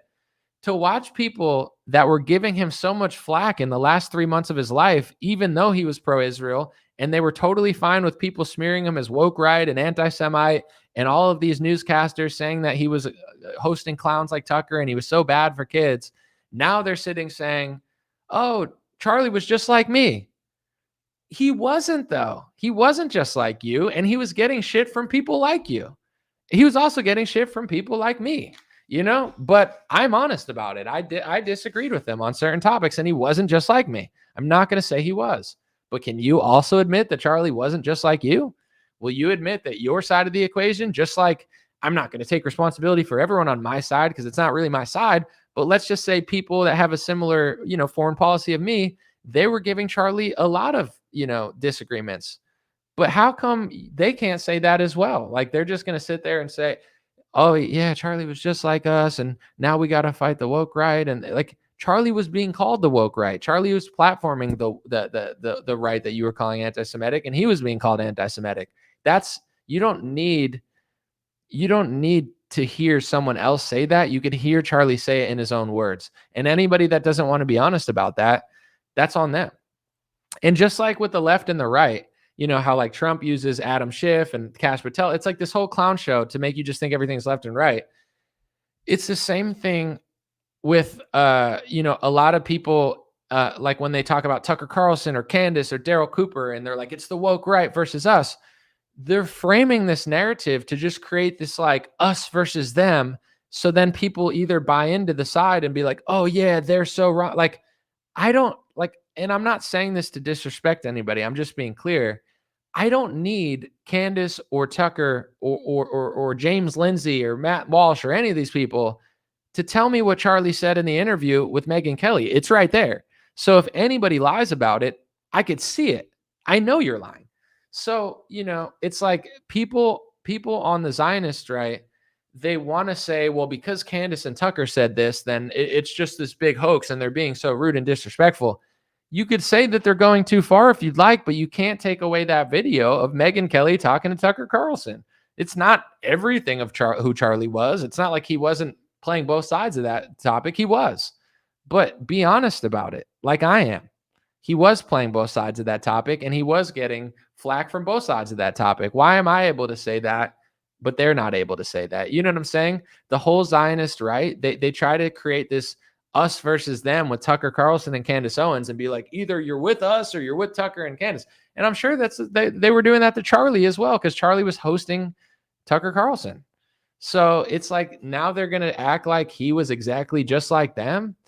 That's just not true. And I don't need anything else to know that, because there's public videos of Charlie expressing how upset he was that so many stakeholders and donors and friends of his were turning against him and calling him an enemy. And he said they were calling Megyn Hamas. And Megyn's pro-Israel too. So it's like, it's all there, That's how you can find the truth. Just look at it, And then anybody not being honest about it, why would I trust them? So, luckily, for the most part, I just do my own thing. I speak the truth, and I try not to get wrapped up in this like us versus them thing, because it's like you could frame it that way, but I'm just going to the core of the reality of the situation. I don't need someone on Twitter to tell me it's either Tucker Carlson or me, or Candace Owens or me, or Daryl Cooper or me. I can listen to the information for myself and make my own decision if I agree with you or you more. I don't agree with Daryl Cooper on everything. In fact, I've seen him tweet things that I don't agree with. I've seen him tweet things that I would never tweet and say things that I would never say. And because he's a historian, he seems very confident about everything he says. And I'm not sure that he is so sure about everything. But whenever people are like, it's me versus them, I look at what Daryl said, I look at what they said, and I'm like, you're not providing any value. You're just mad that he questioned this and that, but now you're trying to like not allow me to think about it and just side with you. It's like they're always playing that game. So like I said, don't believe what I'm saying. Don't believe what anyone's saying. Watch the videos of Charlie. Yes, he's going to have a little bit of everything. He's debated thousands of times. He's probably done hundreds of podcasts. He's changed his perspective over the years. And, you know, there's going to be videos in the last 3 months of him kind of saying a lot of stuff, you know, but let's just be honest about it. That's all I'm saying. You know, I'm not going to say he was me. He wasn't me. He didn't agree with me on everything. He wasn't exactly like me. And I wouldn't say that he was. But I want to make this point clear because, and perhaps this is coming from a bias, but if Charlie Kirk was saying that his insiders were turning against him and his donors were turning against him and his friends were turning against him and calling him an anti-Semite and an enemy, if these people are willing to call Charlie Kirk an anti-Semite and an enemy, they're willing to call anyone an anti-Semite and an enemy. Anyone, okay? Because like they're saying, Charlie Kirk was one of the most pro-Israel, non-Jewish people I've ever seen in my life. Like literally top 5. If you ask me who are the most pro-Israel people that are not Jewish, I would have thought Charlie Kirk like instantaneously. Yet in his final weeks and months, he was being slandered and smeared by Zionists as an anti-Semite. So this is a message to any Christian, any person, anybody of any race or religion. If they're willing to call Charlie Kirk an anti-Semite and an enemy, everyone is that to them. Everyone. Literally everyone, because you're never going to pass that purity test unless you're in on it and just being crazy, calling everybody that too. You're never going to, like, if Charlie couldn't avoid that, no one can avoid that. And I'm not Charlie. And I've told people this for years. Oh, you don't understand Anomaly. You're just so hateful. You're just so mean. They called Charlie Kirk that in his final months. Like that's, you know, and he bent over backwards for them forever. But it's never enough. So let that be a message. It's never enough. They're never going to not, like, if you even for one figment of your thought slightly disagree with Israel or what the Zionists are saying or doing, they will call you an anti-Semite and an enemy. How could, like, to me, Charlie Kirk spent his whole life doing what they wanted and saying what they wanted him to say and bending over backwards and accommodating them. And he said, and you could, if you watch the Megyn Kelly interview, just listen to what he was saying. He was like, yeah, I know there's some people that, you know, I'm not trying to generalize, but he's like, you know, there's some people that are on my side, but to be honest, it's not as many as it should be. There's stakeholders, there's donors, all the big powers are coming down on me, essentially, you know? And you could tell he was underwhelmed by the amount of support he was getting. He's like, I supported so many people my whole life, and this is how they treat me now. He was frustrated. That's a fact. You know?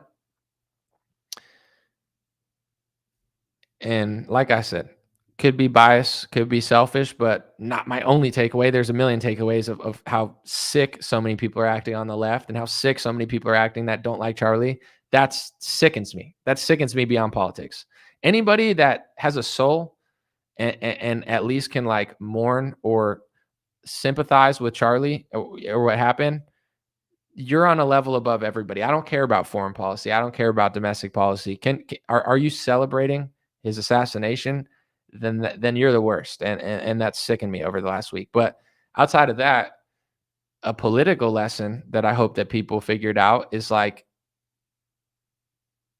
he didn't pass the purity test on a topic that he spent his whole life defending. And now the people that were doing it to him and calling him names are now acting like that never happened. Like, oh, he always agreed with us. He definitely did that. Yeah. What did you think about him platforming Tucker Carlson?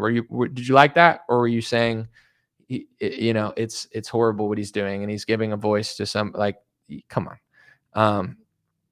Someone said Trump was probably pressing him. All secondhand information that's public, but like apparently when Charlie said he didn't want the war in Iran, people familiar with the situation that are talking on podcasts like Tucker, etc., they're saying that like, apparently Trump was not happy. Or maybe I'm reading like a report of an anonymous, maybe that was the Max Blumenthal gray zone report. But until I know people are probably trying to say anonymous, but I think it holds more weight when someone says how they knew versus someone just reporting to Max. But in general, I think they're saying that Trump was furious that Trump was furious that Charlie opposed the war. And Tucker didn't say that. I guess Tucker said that his donors were furious at him and that Charlie did go to the White House to say that he didn't think America should get entangled in a war with Iran. And this is all I'm saying with JD Vance. I'm not saying he's your best friend. I'm not saying he's not connected to Palantir. I'm not saying you can't dislike him, but I think JD Vance is similar to Charlie Kirk. That's all I'm going to say. I think JD Vance doesn't want total war. And if that's the case, remember this, folks. Watch what they'll do to JD Vance in the press. And they're going to do the same thing that they did to Charlie in the last couple months as far as calling him an anti-Semite and calling him this. If they know, and trust me, they know everything about the politicians. I'm sure they're all being somewhat spied on to some extent, probably. But in general, if JD Vance to his core is similar to Charlie and he doesn't want a war with Iran, if he runs for office, there's going to be hundreds of articles calling him an anti-Semite, calling him too close to Tucker Carlson, using every sort of linguistic trick they can use to try to convince people that JD Vance is this hateful person. And it's not going to be because JD Vance agrees with everything you want him to or this or that, or he's perfect. That's not why they're doing it. They're going to do it because they know that JD Vance is not going to be as Israel first as Trump. And anybody that does that, they're going to get slandered in the press like Matt Gaetz. They knew that about Matt Gaetz when he was running too. Outside of Matt Gaetz's scandal, they were running all sorts of articles. Matt Gaetz is an anti-Semite. Matt Gaetz has a checkered past on anti-Semitism. And as soon as he was replaced with Pam Bondi, those same organizations said, Pam Bondi will crack down on Hamas protesters at college campus. Like they were complaining that they didn't think that Matt Gaetz was going to do that because he thought the anti-Semitism hate speech laws were essentially hate speech laws, but Pam Bondi didn't. And what I'm saying is not, oh, trust me, source, trust me, bro. It's go Google what I said and read articles from all these organizations. Look what they said about Matt Gaetz. Look what they said about Pam Bondi. You could tell a lot about someone based off of that sort of press. And I hate to say this because honestly, I do think there are some people that are actually bad people and hateful, but if Charlie Kirk can be called anti-Semitic, they'll call anyone anti-Semitic. And it's basically a word to just stop anybody from saying anything. So if you disagree with the war in Iran, you're an anti-Semitic. If you think that AIPAC is a lobby, you're anti-Semitic. If you side with America over Israel, you're anti-Semitic. If you think it's weird they go overseas, you're anti-Semitic. If you think the international hate speech laws being passed in America are anti-constitutional, they'll call you anti-Semitic. As much as people that are pro-Israel want to believe that word is only used for Ilhan Omar, it's not. Charlie Kirk is the proof. And JD Vance will be the proof too, if in 3 years he's the front runner for president, but they have intel that he's not for the wars. And based off of everything that I've read from mainstream media and stuff, they seem to think that JD Vance will follow Trump right now because he's the vice president, but they feel like JD Vance is in these meetings lobbying against the wars. He doesn't want forever wars, but he has no power right now. He's just the vice president. That's my opinion based on the information I've read. And if in 3 years you start seeing articles about JD Vance being anti-Semitic, it's probably because he's against the war, in the same way Charlie was being smeared as an anti-Semite before he died because he was hosting Tucker Carlson on the stage, allowing Dave Smith to have a debate. And Charlie was not willing to just completely shut that door. So that's the reality of it.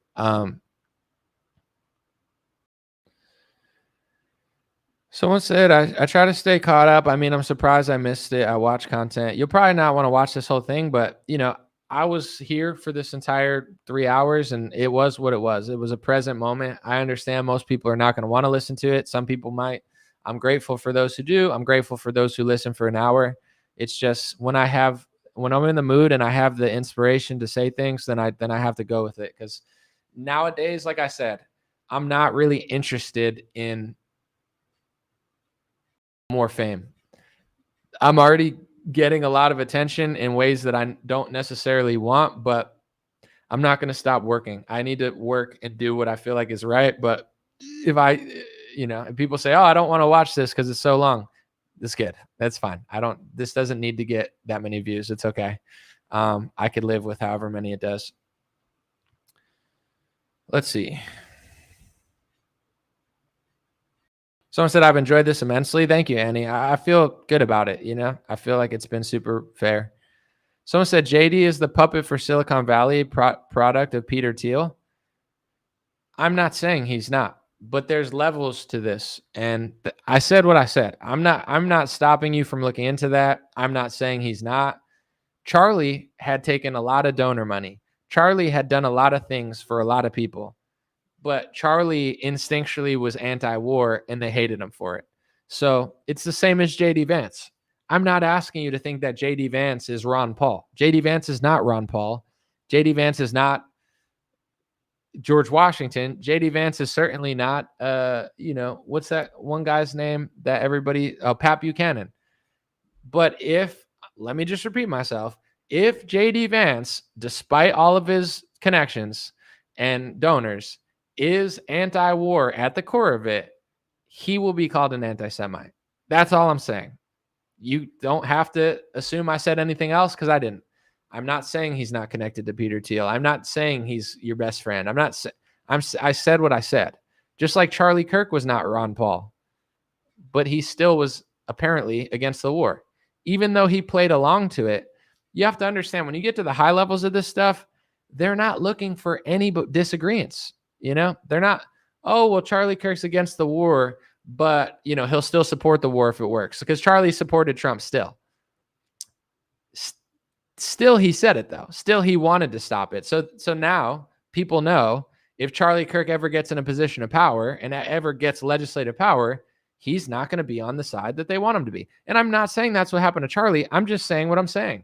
They know if JD Vance is going to support the war or not. It has nothing to do with the Peter Thiel thing. Although I know a lot of things are connected. They have intel on everyone. They know what everyone's thinking. They know what everyone's doing. They know who's going to get in a powerful position.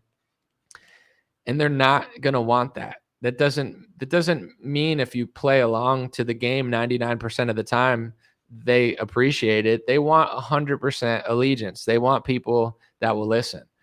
I don't know what happened to Trump, and only he knows, and only he could tell the story.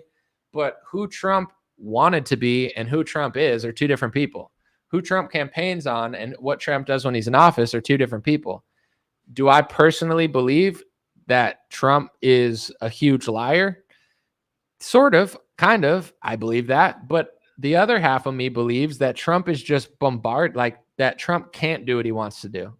And this is not a justification for it, but it's like, I do believe that Trump wants to end the war in Ukraine, or it seemed that way. Maybe he's just a good liar and it's possible. But once Trump got in, once Trump got surrounded, once Trump really got the power, something changed Trump to go from, I want to stop the war in Ukraine to, Russia's doing bad things. We got to keep funding Ukraine. Something happened. You could say, oh, it's just Russia. They happened.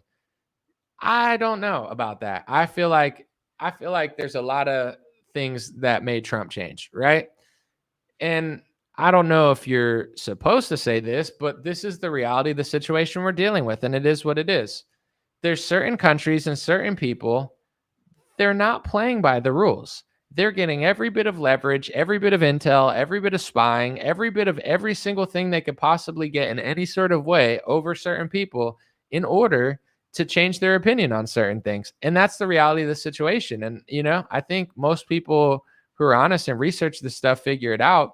But certain countries are not playing by the rules of America. Certain countries are not, they're not like, oh, we'll do this and we'll do that.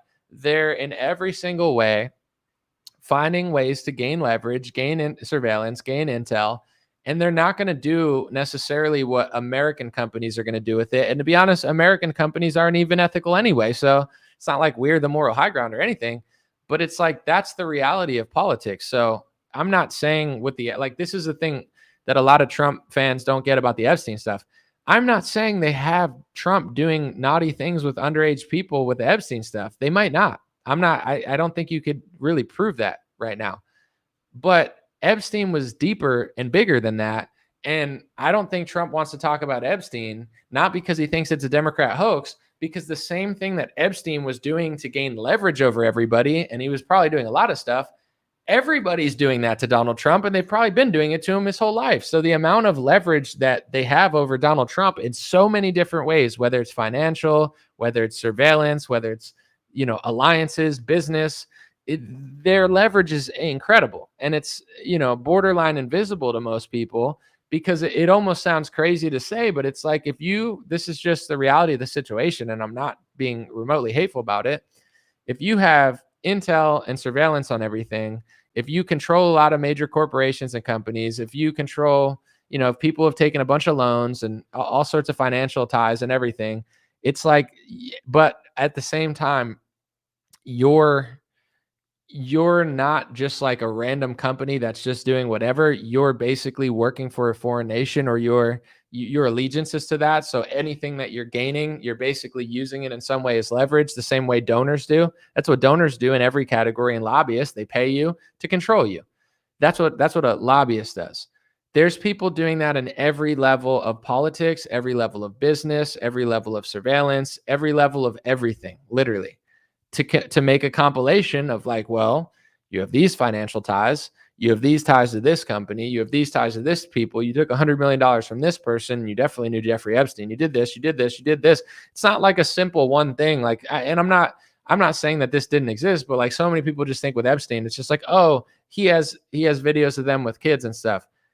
It's definitely possible. I know Kash Patel says that he doesn't have evidence of it, but like that, I feel like that's probably one part of the equation that's very possible that everybody thinks, but it's not just that. And I'm not saying that to cover that up. I'm just saying the reality is like, that's like one-dimensional chess. They're like, we just get you doing that and we control all the politics. Like so many people literally think that. They're like, every politician in Washington that I don't like, they have sexual blackmail on all of them, and that's all they have. I'm not saying they don't have sexual blackmail on anyone. I'm saying they have every type of blackmail on everyone. You know what I'm saying? It's not one type that they have. Oh, they have Lindsey Graham doing this. I can't prove that, but there's like, when you add financials, when you add businesses, when you add loans, when you add politicians, when you add donors, when you add surveillance, when you add spying, when you add the companies that control the surveillance in America, that have the data on everything, they have everything. They have everything, right? So, I'm sure Trump is facing that in a massive way, and so many people that like Trump, they don't want to think about that. They're like, no, he's completely free to do what he wants. He is totally not free to do what he wants. And all of those things is speculation based off of evidence and the reality of how things work. But when it comes to like his donors, that's an easy one to figure out. He's taken hundreds of millions of dollars from donors, and he does things for the donors. Like, that's factual. It's hard to even think that someone would disagree with it. But probably over 50% of people who like Trump, they don't even want to think of that, because they're like, no, Trump is completely free. He doesn't take donor money. He's a free man. No, he's not. He's not at all. That's not even close to the truth. Like, Trump is so tied so many ways. So this is the nicest thing I could say, especially in light of everything with Trump, is like, part of me thinks that Trump just lied and he never really wanted to end the wars. The other part of me feels like Trump is completely just controlled by so many things, and he just can't right now. So instead of even trying, he's just completely given up and being phony about them. Other people that aren't so tied in completely, like, that's kind of the goal of any politician. It's like, we need to overwhelm them so they can't do what they want to do. Like, you think they would want Charlie Kirk or JD Vance or anybody run for office and be like, hey, I'm going to end the war in Ukraine, and like Trump did that. I'm going to end the war in Ukraine. I'm going to try to wrap it up in Palestine. He wasn't successful in either one of those. So if anyone does have the freedom to do that, they will try everything they could possibly do on any level to try to wrap them in donor money, wrap them in, something that makes them not want to do it in some sort of way, whether it be intelligence or, there's all sorts of ways. Like Chuck Schumer said, he was like, there's 6 ways from Sunday when he was talking about like the intel communities. I mean, that's one thing, but I think that's a fair assessment of what's going on in politics. Like the average Trump supporter that thinks, oh, he's doing what I want. No, he's not. The ones that say, oh, he's, he doesn't take donor money. Yes, he does, and it's not like I think he committed some sort of horrible crime necessarily, because I don't think so. I just think Trump is he's so wrapped up in control that he's not even like pretending to be who he campaigned on.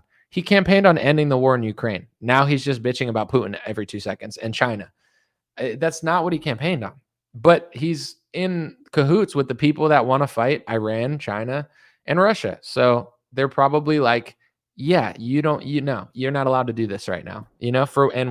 Whatever they have, maybe with Trump, he's a hard character to figure out because Trump is so like, I don't know the way to put it, but he's just like old and like goofy-ish. So it's like harder to figure out. I think other politicians are easier to figure out. But I think either he lied or he just, part of me wants to think like the most kind or charitable interpretation of what's going on with Trump is, for me, and this is the most charitable one, is that he went into politics with all these ideas.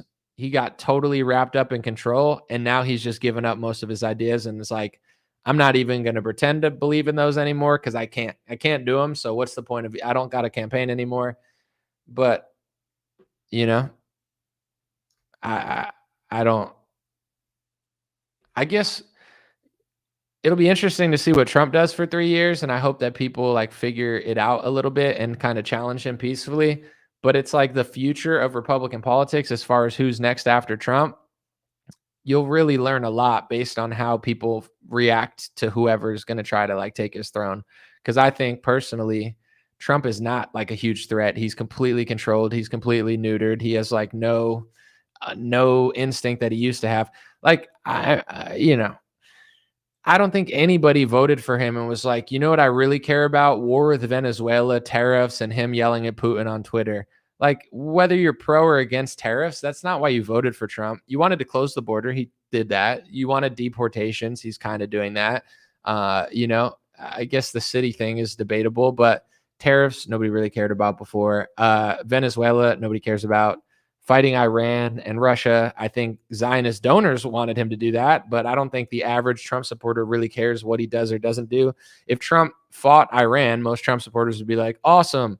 If he did it and was like, we're going to get along with Iran, they'd be like, awesome. Like, they don't care. It's just like whatever Trump says, then they're cool with. But, to me, the big one was Russia. I knew he was not going to be able to do anything probably in Israel, although I don't even know if I could fully anticipate this, but I thought maybe he could do something in Ukraine and Russia. And I almost feel stupid for thinking that, because I was like, maybe Trump can actually do something in Russia. He can't. He doesn't even pretend to anymore. Everything he campaigned on, he campaigned like he was Ron Paul on Ukraine and Russia, and now he governs like Lindsey Graham and Marco Rubio. And I'm not even saying he's the worst person in the world. I just think people need to understand that there's a huge hidden hand that's controlling Trump and others, and it's very powerful and it's very aggressive. And, maybe Trump has just given up completely on like doing the thing. I don't know what he knows, what he's seen. He's almost 80 now, so maybe he's just given up on it because he's old. I don't know, but that's my thoughts. All right, I'm gonna take off, folks. God bless you. God bless your family. God bless America. God bless the world. Thanks for hanging out, and God bless this country. I would say, I'm sure it's been a hard week for a lot of people. I can't really speak for people. Yeah, I don't know how you feel about it. I would say, just to wrap things up, it was really sad, obviously a bit scary, and just really terrible when I heard the news, followed it for a day or two. Probably spending too much time on my phone did not help, but I was trying to like see what people are saying. Some people said some really nice stuff. There were some great tributes. The positives, I would say, a lot of people that were silent about it are starting to like speak up, and Charlie inspired them to not allow this. I talked to a friend who does music. He's pretty apolitical. He told me that he never noticed how evil the left was. I'm not going to name names because nobody even knows these people anyway. But like my friend who he's a producer of music and he does stuff. And he told me that one of his artists that he works with posted a message that was just basically like, I feel bad for Charlie's wife and kids. And the backlash was like pretty messed up because he's never spoken out. And he got a lot of really weird backlash. And my buddy told me that's super apolitical. He's never really told me his views on anything, but he seems pretty reasonable.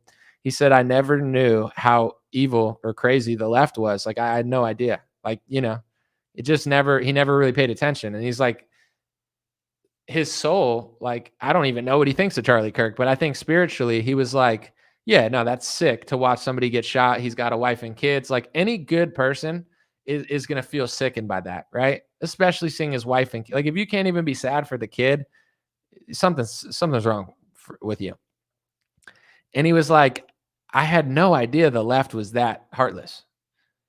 And I was like, in a way, Charlie, through what happened to him, inspired him and probably millions of others to realize how sick these people are. And he said, I'm trying to leave a $15 super chat, but only see $1.99. Would you please consider watching Erica's speech? Of course. Thank you. So in Charlie's death, millions of people are going to speak out. Millions of people have woken up to how sick and spiritually demented so many people are. But also, I guess, the part that really bothered me was like, I guess I live in my own bubble as far as like, I don't really look what the left is saying. I don't like to give energy to things that I disagree with, because then the algorithm feeds you it more. And like, I guess I started looking at leftist posts too much because I was just like, usually I ignore them, but I was like, oh my gosh, this is crazy. So then Twitter started feeding me more leftist posts. And I was like, I can't believe there's hundreds of thousands of likes on this post. Like, there's millions of people that are just demented, twisted. Like, name my least favorite left winger. It would sadden me to see somebody's kids without a father or mother, regardless of who they were. Gavin Newsom, I can't stand Gavin Newsom, but he's got a nice family. I'm not saying like I don't know his wife, but you get what I'm saying? It's like, that would sicken me to my core, even though I think Gavin Newsom's terrible. Like, I have sympathy for the kids, for the wife, even for him, even though he's a sicko. I that's just the way I'm built, where it's like, I'd rather beat somebody with ideas than that happening. But especially if you can't find the compassion or the sympathy to feel bad for somebody, not being able to feel bad for their kids or their wife or something, to me, that's like a sickness. And I just kept seeing all these left-wing posts, and I was like, this is really crazy. And then I kept seeing other posts of certain people that didn't like Charlie for racial reasons or what he said about race. And I was like, dude, this is like, I got too consumed in it, which is why you don't want to, I guess, consume that much content, and why it's good to like tune out the news sometimes, because it's really bothered me all week. I mean, I spent too much time on my phone. I spent too much time looking at messed up stuff. And I think, because of the situation, I wasn't doing as much. Like, I was just so flustered. I wasn't doing as much that keeps me super healthy and like feeling good. And, I'm obviously just going to get back to my routine and doing that. But I like it's this whole week has just made me feel terrible. And I'm not going to sit and wallow in this stuff, because then you'll super feel like shit. But I was like, the fact that there's so many people like that, it's like there's a constant balance. Millions of people were awoken. Millions of people want to speak out now. There's people that never wanted to post, that they're like, you would think Charlie scared them from posting, but a lot of people are seeing it as like now I want to speak out. Now I want to show my opinion, which is very brave. So it goes both ways, but yeah, I got to figure out the next video I'm going to do. I kind of have an idea, but in general, yeah, it's hard to like see people's perspective on it. And then you go to like what right wingers are saying. And then that's disgusting me too, just watching how people are acting. And, I have my own biases as well, but like just seeing the reaction to it, and people try to use Charlie's death to essentially blacklist the people that Charlie Kirk for wasn't doing. Like, I'm not saying completely, but like Charlie wasn't saying, oh, let's get rid of Tucker Carlson because he's such a bad person. He was doing the opposite, and everybody hated Charlie for that. So it's like now people that hated Charlie for platforming Tucker are acting like this is a big moment where we got to not just fight the left. Now we got to fight the Tucker Carlsons too. And it's like, that's not what Charlie stood for. Charlie wasn't me. Charlie didn't stand for everything I stand for, but he certainly wasn't that. And I'm not sitting here saying that Charlie was me. That's the difference. I'm aware of what Charlie and I agreed and disagreed with, and I'm not going to sit and act like Charlie Kirk was an anomaly. But Charlie Kirk wasn't trying to blacklist Tucker Carlson. He literally did the opposite and was getting slandered by Zionists for that. So you can't use his death to say, oh, let's blacklist Tucker Carlson now. Hey, everybody, we got to get rid of these people. That's like quite literally the opposite of what Charlie Kirk was doing. So like that disgusted me. But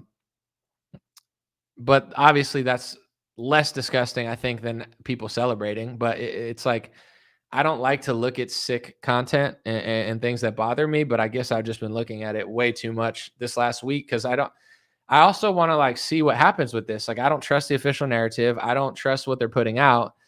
Kash Patel looks like a deer in the headlights. I don't think he's doing a great job. And they're moving slow and unconvincingly on this topic. So as much as I want to put it away, it's like I'm addicted to figuring it out. So I'll balance that. I'm sure everybody will. But it's been a really crazy week. Crazy, weird, and off, and just feeling awkward. And I guess you just got to keep our eyes peeled and see what comes from this. But what's also kind of, I don't want to downplay what happened because that's not what I'm doing, but it was already like before that, like the day before Charlie got shot, Israel attacked in Qatar, one of our allies, or they tried to attack Hamas. I think they were unsuccessful, or maybe they were. From what I read, they didn't actually get any of the Hamas people. But we have a base in Qatar, and we're huge allies with Qatar, just like we're huge allies with Israel. In the Middle East, Qatar is important to America, just like Israel is, right? Israel attacked Qatar. Like, that's to attack our ally, like where we have a base. Trump said he disagreed with it. So this is not to, like, what happened to Charlie's crazy. But it's like now everybody's kind of trying to, and I understand why. Some people are like, we need unity on the right, this and that. But the reality is, like, we're in, Trump's attacking Venezuelan boats and joking about it, saying like fishermen should watch out. Trump just said that our greatest ally attacked our other ally, and he completely disagreed with it, but seems powerless to do anything about it. So on top of like the Charlie situation happening, like in everybody's head, because of this, everybody wants it to be like right versus left. Like, oh, the right's going to unify against the left and we're going to beat the bad guys. Like, unfortunately, that's not the reality of it, because Trump is kind of like in the middle of a massive quagmire on his own, and he's struggling with forces on the right and seems completely powerless to stop them from doing whatever they want to do. So, or maybe Trump doesn't care. It's hard to really tell. But it's like, getting back to politics too, that's even annoying, because it's like it's just all very heavy. War is heavy. The fact that this is like unprecedented attacks on our own allies from our other allies, where Trump is like, I don't agree with that. I'm sorry, but I can't really stop. Like, that's kind of crazy. So it's like unfortunately, it's not like, like once the Charlie thing is over, we'll get back to like this normal stuff. It's not. It's also not normal. It's also, and I'm not a fearmonger at all, but it's like I do feel the heaviness of the situation, and like war with Israel and Palestine is heavy. Them attacking Qatar is heavy. Trump funding Ukraine and yelling at Putin, and us not pulling out of that war is like him attacking Venezuela is a massive escalation in a global war. I'm not fear mongering, because I'm not just sitting scared all the time, but I'm just saying, like, people, and this is one thing that I've heard nobody say, but I'm very confident that I'm right. Venezuelan boats are not being attacked because of drugs. They're being attacked because it's World War III, and they're on the side of China, Iran, and Russia. That's why they're getting targeted, and not other drug boats, if they're even drug boats. I don't even personally think that they are, but let's just say they are drug boats. There's a reason they're blowing up ones from Venezuela and not other countries. It's because Venezuela is a huge ally and a key ally to Iran and Russia. And we're blowing up Venezuelan boats, getting attacked by our own ally as they're fighting a multi-front war, and Trump is still fighting Russia. So it's just heavy. And one thing I want to say too that I somehow haven't said in this long live stream, I don't fearmonger like a Tim Pool and say civil war, civil war, civil. I'm not saying that. When I say we're at war, I'm saying we're funding literal wars in other countries, you know? And certain neighborhoods do look like war zones in America, but in general, we're funding, like, people don't realize, and I'm not trying to fearmonger, I'm just trying to be straightforward. People don't realize how dangerous it is to just constantly be in these wars that nobody wants to be in. When Ukrainians are dying and Russians are dying and Israelis are dying and Venezuelans are now dying and Palestinians are dying by the tens of thousands and journalists are getting killed over there and like that's happening in the world. That's now been normalized. For my generation, even during World War II and after, not that I was alive for then, but war was normalized in the sense of like, we're going to send the men to fight. And there's definitely some very ugly things that happened in World War II. Don't get it twisted. But once that kind of wrapped up, and maybe it was all fake, it was like 30, 40 years of like, we're not going to do that. We have technology. We figured it out. We're going to fight little skirmishes here or there for the men, but we're not really going to go deep like we used to. Those wars are over. Like the new world war is here. Israel, Palestine, like that is World War III. When it's all said and done, we're in the midst of it, and they're just not telling you the truth about it because nobody in the country wants to be at war. So if they told you we're in World War III, Trump's doing World War III, Biden's doing World War III, everyone would be freaking out. So that they're not telling you. But when the history books are written, if they're even real, it's happening now. Ukrainians and Russians are dying. Palestinians are dying. Israelis died. Venezuelans are now getting shot, although that's not by the biggest numbers, but it's happening. Like it's all unfolding. And when countries, the point that I'm trying to make, when countries are losing tens of thousands or hundreds of thousands of people, they don't care about lives as much as people in a safe country care about lives. If you listen to Israel and all the lives they've lost, not only do they obviously deeply care, but they're doing the multiplication of we're a small country, so this is equivalent to this many of yours. That's how many people they're thinking of when people are dying, because they're doing it per capita and saying this is even worse than 9/11 because per capita it's way worse. Palestinians, lots of people are dying. I mean, even Charlie Kirk started saying it was borderline ethnic cleansing. Even he was admitting that.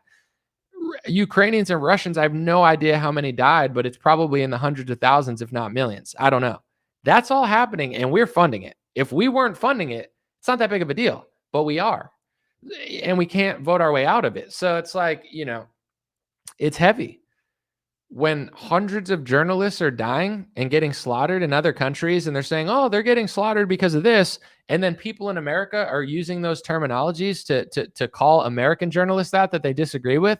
You don't think that's heavy? You don't think that everyone can feel that? Like Ukraine, Israel, our allies, they don't think the way we think because they're at war. When you're at war, you're a lot more likely to just care a lot less about things that you care about in a civilized society. Someone said, you're a dork. I hope you're arguing with someone else and not talking to me, Paulette, because you're a dork. But that's if you're talking to me, you're probably some person that just like obsesses over Trump so much. You're a dork. I watch Fox News. You're a dork. We're not at war because you're a dork. Because I listen to, Mark Levin and Jesse Waters. You're just so dorky. It's like your head is so far up Trump's anal canal that you can't see the fact that millions of people are dying in other countries that we're funding because it doesn't happen here. And it's the same thing as pharmaceutical experiments. They do it in Africa. You talk about it. You're a dork. You're a dork. We're not doing that. You're a dork. And then the pharmaceutical experiments happen in America. Millions of people get locked down. Hundreds of millions of people have to take a vaccine they don't want to take, or they cave to it. Oh, where did this come from? I never saw that. It's because it's been happening. They just weren't doing it domestically. When you fund and do things overseas, eventually they come home. It's the same thing with the wars. Like, you think you're going to just fund wars and nothing bad's going to happen because Fox News won't tell you that your taxpayer dollars are going to slaughtering tens of thousands of civilians in Palestine and hundreds of journalists and God knows how many people in Ukraine and Russia. and people in Israel have died, and I don't know the exact death count of how many people have died in the war after, but they're losing people too. You think you're just going to sit there and be like, well, the news tells me that I'm funding the slaughter of millions of people, and you're a dork because Trump told me we're not at war. As he shoots a Venezuelan boats and convinces you it's because of drugs, even though 92% of drugs are coming from other countries, and they don't blow up the boats because they're not at war with those countries as Venezuela. Why is Anomaly the only one that... Have you heard anyone else point this out? I'm not trying to act like I'm the smartest person, but Venezuela is a threat to America because they work with Russia, China, and Iran. It has nothing to do with the drug boats. I mean, that's a threat too, but there's more drugs coming from other countries. They're not blowing those boats up. They're not bringing an opposition leader named Juan Guaido to the State of the Union Trump address like Trump did in his first term. Here's the opposition leader of Venezuela. And everyone gets up and applaud. And Nancy Pelosi, you think they just randomly in a United States State of the Union, they just randomly give a shit about a foreign leader named Juan Guaido? No, it's because he's the plant that they're trying to plant in Venezuela because they want to regime change it because that's useful to them in World War III. I'm sorry, but I'm right about all this, and I don't care how many people disagree. I'm just way ahead of the curve on this, and I don't even think it's that crazy of a thing. Like, how does everyone not see that? It's so obvious. But anyway, I don't know. Yes, there's domestic issues. Yes, there's all sorts of racial tension and all sorts of stuff in America, but we're also funding, multiple wars with millions of casualties. This is why so many people wanted Trump to stop the war. We wanted Trump to stop the war just out of, like, obviously just good spiritual faith. Like, nobody wants people to die, but it's, even let's just say you're a selfish person and you don't care about people dying overseas and you're like, well, it's just them or it's just them or it's just them. You don't think it has any consequence on America or any sort of negative, backlash on us when we're funding the slaughter of a huge war in multiple countries? Like, when the border, it's like Joe Biden leaves the border wide open for 4 years. The country is just overrun with people from all over the place.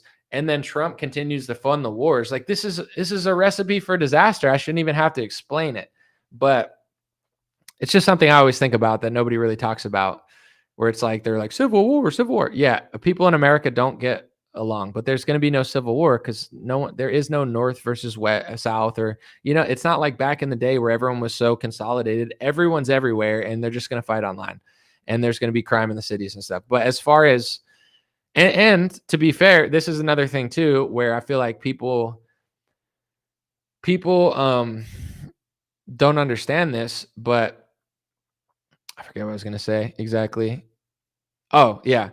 Like, in order, like, if there actually was a civil war, which there's not, you'd need someone on your side. Like, I don't like, it's the same way, like, people are like, oh, Pam Bondi's doing the wrong thing with hate speech and Epstein files. Trump should fire her.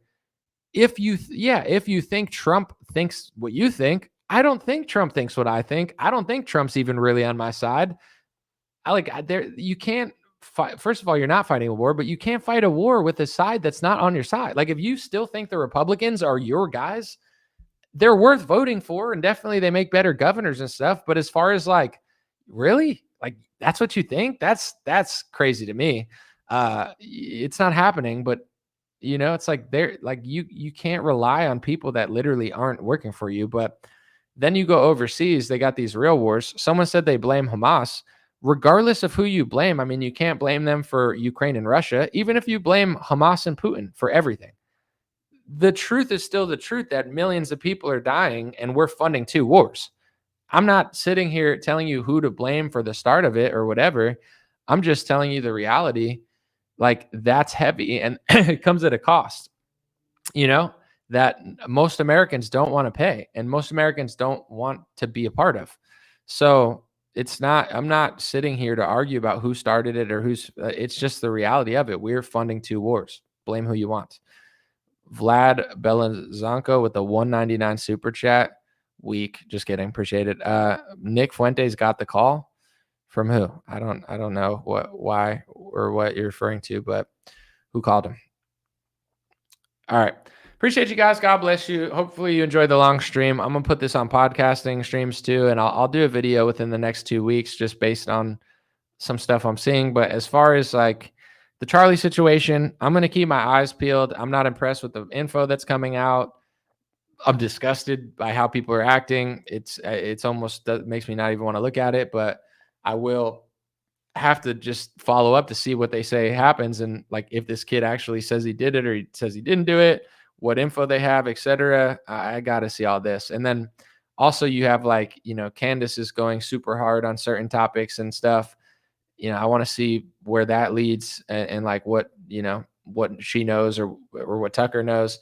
And then ultimately, this is to me, like, what is Erica going to say? Like Erica, I'm sure the most important thing to her right now is her kids and being safe and stuff, but she seems pretty bold. So I would assume at a certain point, everybody's trying to talk on behalf of Charlie or whatever. You would think at a certain point that Erica will want to speak on behalf of Charlie because she would be perhaps the most credible, excuse me. So I'm interested to see like what she ends up saying, because I'm sure she's seeing everything, and there's some people she agrees with and some people she disagrees with. And at some point, something tells me, I don't know for sure because I've never met her, but her soul will want to, have her correct certain records and making statements about what she thinks, just my opinion. Appreciate you guys. Have a good one. And someone said Anomaly's always right about everything. Just ask him. It's so true, bro. It's so true. How'd you know? I wouldn't say I'm right about everything, but obviously I wouldn't be saying it if I thought it were wrong. But I think I try to, what makes me is I don't just make statements like I'm 1,000% sure when it's based on literally nothing and I can't kind of paint the picture of why I'm there. So I'm very comfortable with not knowing certain things, So I feel like that's what makes it more credible when I actually do say I know. And another thing I do too is I don't just say I know, I show people what I know so they could come to the same conclusions if they would like. But, I do also think I'm pretty awesome. So thank you for, noticing that. Appreciate it. Have a good one. God bless you guys. Stay safe. And pray for the country, pray for the world. And it's only been like 9 months of Donald Trump. It seems like he's been there for 20 years now. He's not even been there for a full year. So it's going to be a wild 4 years. It's pretty crazy stuff, but we'll see what happens. And prayers up. Appreciate you.